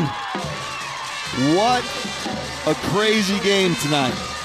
I don't know if I could say that was a great football game, but I could say that was one of the craziest games I've seen in a long time. Well, yeah, certainly both coaches are going to think woulda, coulda, shouldas, and opportunities that they kind of let slip away with the turnovers and things like that. Wow. Well, that's going to do it here. Show Low High School final. Snowflake Lobos 20. Show Low Cougars 14. We'll take a quick break and we'll come back with the Sports Zone Radio Player of the Game presented by White Mountain Regional Medical Center. Make it a September to remember with a new Toyota from Hatch Toyota Show Low. The White Mountains volume leader can still find you low financing as low as 1.9%. And every new Toyota still comes with Toyota Care, our complimentary maintenance plan that covers scheduled service for 2 years or 25,000 miles, and 24-hour roadside assistance for 2 years and unlimited miles. What Toyota have you always wanted to drive? Tacoma, RAV4, Avalon, maybe the hot GR86. We're the largest volume dealer in Northern Arizona. We have new Toyotas in stock and many more in transit, so you can reserve one before it gets here. Hatch Toyota has finance partners that work with credit problems too. Come in for a confidential report and let our finance specialist help you understand what your options really are. Make it a September to remember with a new Toyota from Hatch Toyota at the Northern Arizona Auto Mall in Show Low and at hatchtoyota.com. Keeping the White Mountains rolling for 32 years. Offers on approved credit plus tax, title license, and dealer doc fee. See dealer for detail. The Simmons Media Group and Sports Zone Radio is proud to be the recipient of the Professional Indoor Football League's award for top game day broadcast for our work providing full television, live streaming, and radio production for the Arizona Rattlers. You can catch our live video stream broadcasts of White Mountains football on the Sports Zone Radio Facebook page and YouTube channel. This is Floyd Simmons inviting you to join us every Friday for the Hatch Toyota Friday Night Football Show and Sports Zone Radio's award-winning live video sports coverage. For all things fun, festive, and spooky, for fall and Halloween, visit the Hallmark Gold Crown store in Pine Top. And during any season, you can count on Hallmark to have that special card you're searching for that captures all the feels and moments you want to express. Make spending time this fall more shareable with an incredible assortment of beautiful candles, kitchen, and home decor from all the brand names you love. At Hallmark, smiles are made together. The team at Beam & Will Drilling is like a great football team. They work hard, they work as a team, and they play to win. Their reputation is second to none, and they proudly call the White Mountains their home, even though they complete projects throughout the entire southwestern United States and beyond. No project is too big or too small for Beam & Well Drilling, so when the time comes for you to punch a hole in the ground, remember the White Mountains' top well drilling team, Beam & Well Drilling. Call anytime, 928-205-7647.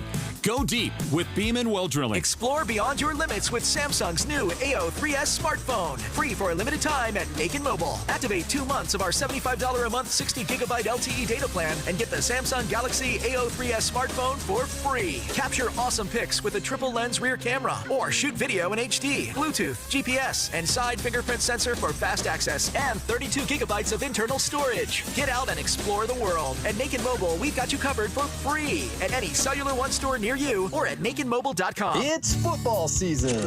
And for our September special, we are giving away front row tickets to see the Arizona Cardinals. Right now, when you use the experts at Mountain Mobile Auto Glass and Tint to replace your insured windshield, you not only get free dinners at Los Corrales, baby, and free movie tickets at the WME theaters, but this month your name goes in the hat for 2 front row tickets to see the Cardinals battle the Saints Thursday night, October 20th at Cardinal Stadium in Glendale. Plus, you get gas money and motel the night of the game. Right now, get dinners and movies, or choose full-service car washes, or $100 in window tint. And your name goes in the hat for front row Arizona Cardinals tickets. Oh, and if you don't like football, we will simply give you $1,000 cash. You know the number. 536-597. Mountain Mobile Auto Glass Cash Back.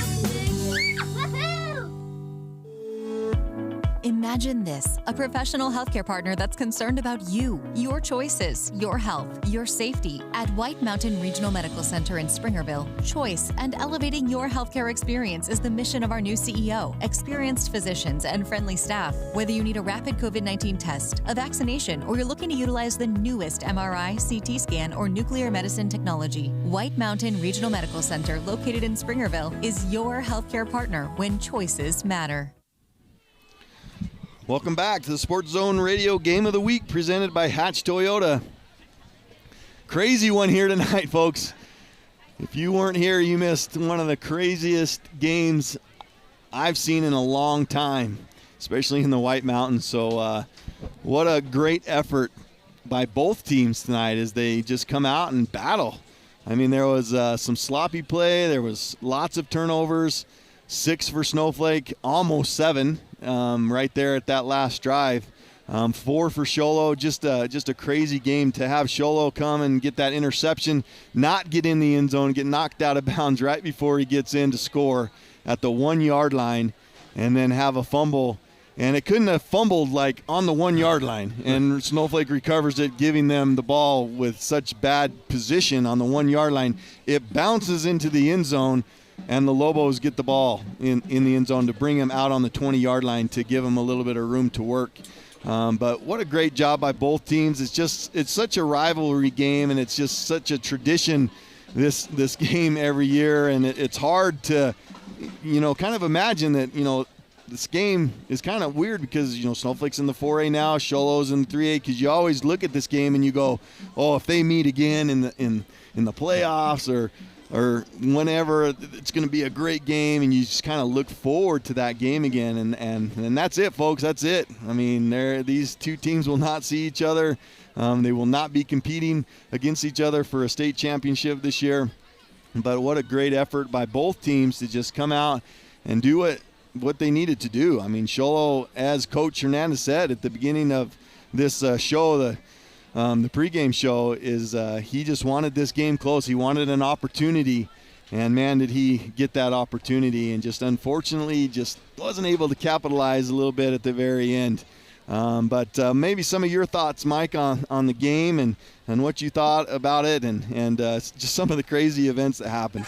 Yeah, I think, just what an appropriate finish that we have a fumble on the 1-yard line that goes on, and then in essence, Snowflake fumbles on that third down play, but they're able to recover that fumble and get that thing to a first down. I mean, it's so appropriate that this game ended, in essence, with the ball on the ground because it seemed like it was there so much tonight. But, when you're looking at an early season game, I think you want to be tested. You don't want 60-0 wins when you're gearing up for conference play and things like that. So I think both coaches will be happy with the competitiveness of the football game. I think both teams defensively played pretty well. I think the speed of the game is probably as good as each team is going to see all year. So while they may not be as happy with some of the execution that they had tonight, I think both coaches are going to walk away with this and understand that this game is probably going to benefit both teams in the long run. Yeah, a lot of things that you can learn from, a lot of things that you did well, a lot of things that, like we said, you can learn from and get better throughout the season. So I think you're exactly right. Just a few stats I won't get into too much. I think we've got a couple of interviews, and we need to announce the Sports Zone Radio Player of the Game presented by White Mountain Regional Medical Center. But just looking at some of the Snowflake stats, so total yards for the Lobos tonight were 352. So not a bad night. It looks like their rushing yards and passing yards were pretty even. Rushing yards was 160. Passing yards was 182. The thing that just killed the Lobos tonight, of course, were the turnovers. So 6 turnovers, and that wasn't all the fumbles either. I mean, there was a lot of bad snaps that could have went to the Cougars. There was a couple of other fumbles that just happened to bounce in the Lobos way that they were able to benefit from, actually, especially on that last drive. Easton Butler fumbles, and Laramie picks up and was able to get a first, or close to a first down anyway. So just kind of a crazy game. Going to the Show Low Cougars, total yards tonight for the Cougars, 286. And again, just pretty even both ways, just like the Lobos. Their rushing yards were 135, and their passing yards were 151. But just looking back down again at the turnovers, some of the penalties that really hurt the Cougars. But I think with that last fumble, I think they ended up with 5 turnovers tonight. So a couple of things that just stood out as far as their stats, and a big win for the Lobos tonight as they come into Show Low and steal this one, as the Cougars did everything that they needed to do to come out with the win. But are they ready down there? Okay, so real quick, we are going to go down. I'm trying to see if we can get a camera on him down there. So we're gonna be able to talk to a couple of these players from the Lobos, and then we'll announce the player of the game. I think we might be even interviewing who we're going to call the Sports Zone player of the game, presented by White Mountain Regional Medical Center. So it looks like we'll just go ahead and announce that, because it looks like we're getting ready to do that. But our White Mountain Regional Medical Center player of the game tonight is Braden Lewis. Just a great job on both sides of the ball, really, as he played defense, had to come in as Jet McCrae suffered a little injury, and came in and ran the ball and came up big there in the last quarter, running the ball, and was able to get some yards, get some crucial first downs. So I think we've got a Braden on right now. Can you hear me okay, Braden? Yeah, I can. Okay, can you see me up here in this big old white tent? Wave your arm. All right, I'm over here. Oh, now I see it. All right, nice. So, Braden, well, congratulations. We just announced you the Sports Zone Radio Player of the Game, presented by White Mountain Regional Medical Center. So congratulations on that. Thank you. Hey, how are you feeling? I know that it was kind of a surprise for you to have to come in, kind of fill in on that offensive side a little bit more than you usually have. So how are you feeling? That was a pretty physical game. Show Low's mean. They'll hit you. But we hit them a few times too, I guess. Nice. Well, tell us a little bit about your thoughts of the game tonight. Kind of a surprise. Tell you the truth, just got a little bit lucky right at the end of the game and had a couple balls go your way to be able to get the win. So give us some of your thoughts about the game and what you did well and some things that you could do better. That was a crazy, physical, messy game. There were so many turnovers on both sides of the ball. So mainly ball security. I had a fumble and I said no-go, but I got to work on that. Our defense did pretty good. We let a couple of big plays that we shouldn't have, but overall defense did really good, and the big boys up front, holy cow, couldn't do without them. They make the team run. Give us a couple of names there on your offensive line or defensive line, whichever that you thought stood out tonight. All of them. On defense, we had Bryce White, Tony Munoz, Jordan Mowers, Jet Yellowhair, McCrae Hunt. We had a lot of guys in and out of there. Offense, we had Cody Flake, Slade Fish, Kyson Perry, Ethan Christensen, and T. Greedhead, that's his name. And they did good. Nice. Well, you played a great game. Congratulations again on that player of the game, presented by White Mountain Regional Medical Center. Appreciate you taking a little time and just tell us. I know you're going to enjoy this one a little bit, but just tell us a little bit the difference. You played a pretty good team last week in Northwest Christian in a 4A conference, and then you came up and play your rival, the Show Low Cougars. Any difference in these two teams and what you noticed? I think mainly just the level of physicality. Northwest Christian wasn't that physical, but Show likes to hit. They had something to prove. We're 4A, they 3A. They had something to prove, and they did. They worked their butt off, and it was a lot closer than I think it should have been. And our team has a lot of work to do. It wasn't the best week of practice, so we need to fix that. Nice. Well, is there any shout-outs or anything that you would like to mention while we got you on the radio? And then I'm going to let Mike, my partner, my broadcast partner, ask you any questions that he would want to ask. But is there any shout-outs or anything that you would like to say while you're on the radio? Shout out to all the coaches. Couldn't do without them. They put up with all our crap, and thank you to our fans. Our community shows up wherever we go. The stands are always full, and to Show Low for being good sports. Nice. I'm going to let Mike ask you a few things before you go. All right. So, Braden, I was really impressed with that last drive. It seemed like you were just going to not let that ball get back in Show Low's hands. So, talk about your mindset on that last drive. I think you had 5 or 6 carries in a row. I didn't want to come down. I always get messed with the practice for lowering my head and going, and that's kind of what I did. I tried not to target anyone, but just put my head down and go yards. I ain't getting down on the first tackle, hopefully not the second. I'm going to keep my legs moving. Well, good, and it seemed defensively as well, you guys have an awful lot of speed, especially as your linebacker position. So just talk about that a little bit. What's it like to be playing with, you guys have 3 or 4 just tremendous linebackers on that squad as well. Oh, yeah. Our whole defense is strong everywhere. It's insane. But Matthew Brimhall, holy cow, he was all over the field tonight. It was insane. It was nice to play alongside of him because I know if I screwed up, he was there to clean it up. And our outsides did a great job of setting the edge. There wasn't very many plays that they got outside, and our DBs did pretty good. They let a few slip, but overall they did really good. Yeah, it's a great job. Great job. So. Well, nice job, Braden, and congratulations again. We'll let you go celebrate with your team, but congratulations on being called the Sports Zone Radio Player of the Game, presented by White Mountain Regional Medical Center, and good luck in the upcoming weeks. Sweet. Stay healthy. Thank you guys for all that you do. Yep. Thank you, buddy. Yep. See ya. Okay. Well, there you go. That's Braden Lewis, Sports Zone Radio Player of the Game, presented by White Mountain Regional Medical Center. Nice job by Braden Lewis tonight. We've mentioned a few players on the Snowflake team. We obviously try to give the player of the game to the winning team, but I can't leave this broadcast without mentioning a couple of players from that Show Low Cougar team too, especially number 2, Nash Brewer. What a great job by him tonight. Like I said, it is not an easy task coming in and filling in at quarterback, coming in and just kind of taking over that role as you never played it. I don't know if he played it when he was younger or what, but great job by Nash Brewer tonight coming in. And what an impressive young man and good and impressive athlete player that he is. And congratulations to him on the great game. I think we have another Lobo here.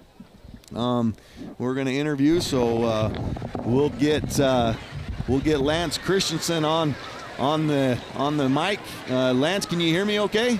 Yes, sir, I can hear you. All right, nice. Well, first of all, how are you feeling? We saw you go down. I know it's tough going kind of both ways and doing as much as you do, but I feel like was it just a cramp in that leg, or are you all right? Yeah, I just had a cramp in my right calf. Okay. Got it worked out and everything's all right? Yeah, I'm good. Okay. Well, give us your thoughts a little bit about the game and what you thought. Any shout-outs or anything to players you would like to mention? We started off really strong, scoring on our first 2 possessions, and our defense was phenomenal all night. D-line, linebackers, everybody.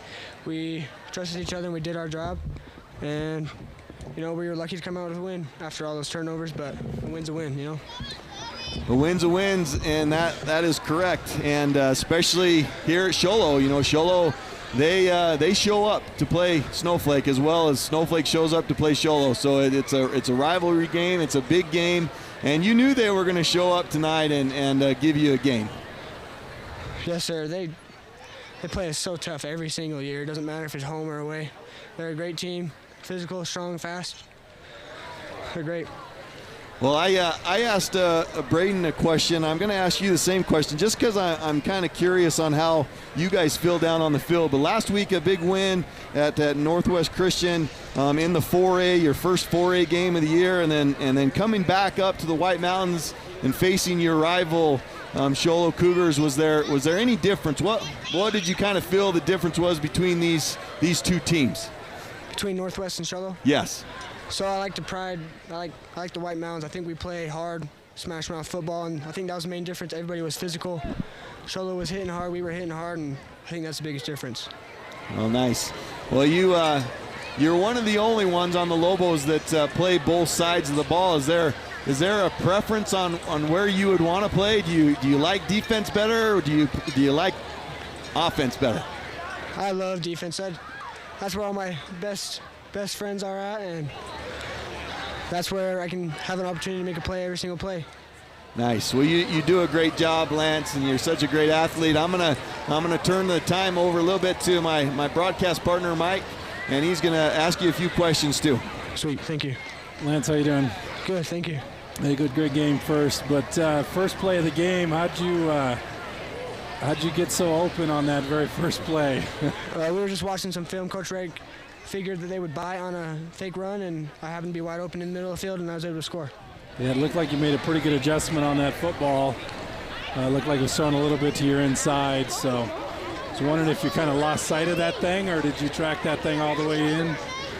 Yeah, I was expecting it outside, and I had to whip around my head really fast, and I was able to find it luckily and take it to the house. Yeah, and then I think there was another big play that you made where they had a throw into the end zone that looked like you got a fingertip on it just to kind of knock it away, I think, down in this south end zone.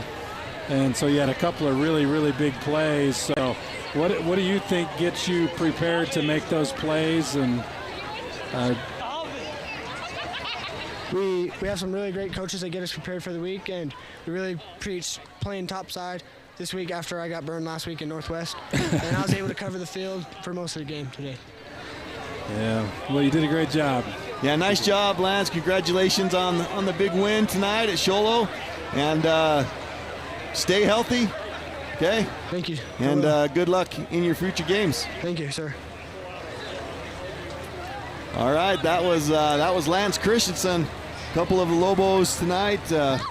Braden Lewis and Lance Richardson coming up big for the Lobos as they squeak one out here at Show Low High School. Just like I said, just a crazy game, and looks like we might be getting Coach Solomon on the headphones too. So if that's the case, we'll get to hear from the head coach at Snowflake High School, Kay Solomon, and just get kind of some of his thoughts. And he does such a great job just the way he speaks and able to kind of give us his view of the game. Hey, Coach, are you hearing me loud and clear? I think I'm on with you. Can you hear me? I can hear you loud and clear. I don't know.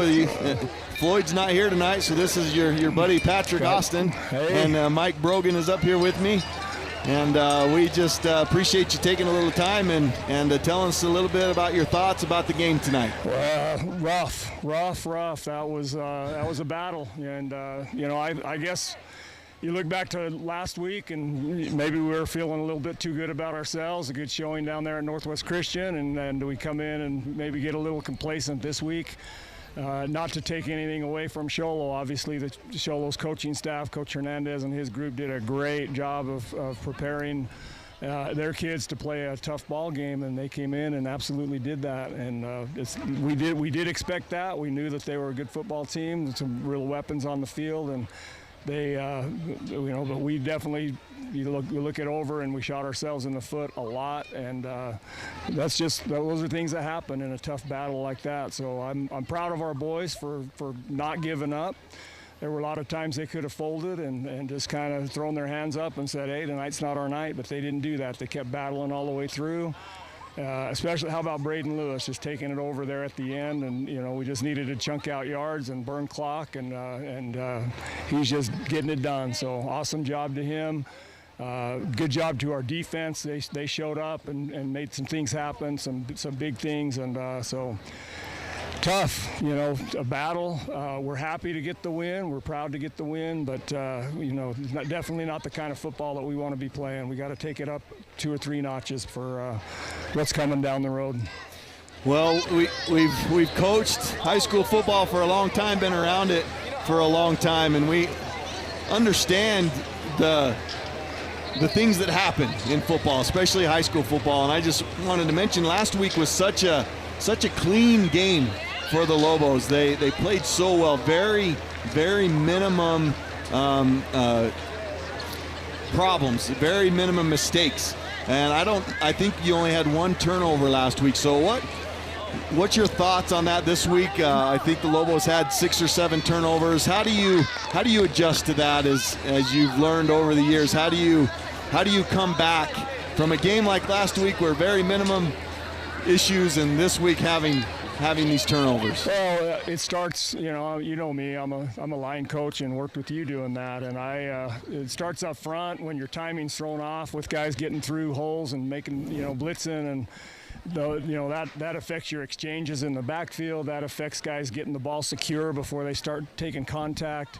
So there's things like that, and then obviously, there were guys targeting, the ball coming in and grabbing and stripping and pulling every chance they got once we got a guy stood up, and so there were some of those things that happened too, and so go back to the basics on the blocking up front. We got a young, kind of a little bit raw offensive line. We got to work with them a lot this week and figure out how to shore that up a little bit, and then ball security for our skill guys. They've got to hold on to the ball, take a handoff, they got to put it away and have it secure and not get stripped. So those are two things we'll definitely focus on, and then we'll go back and break down the film and other things that we were doing wrong. We'll go back to the drawing board and get it fixed. Hey, Coach, this is Mike Brogan.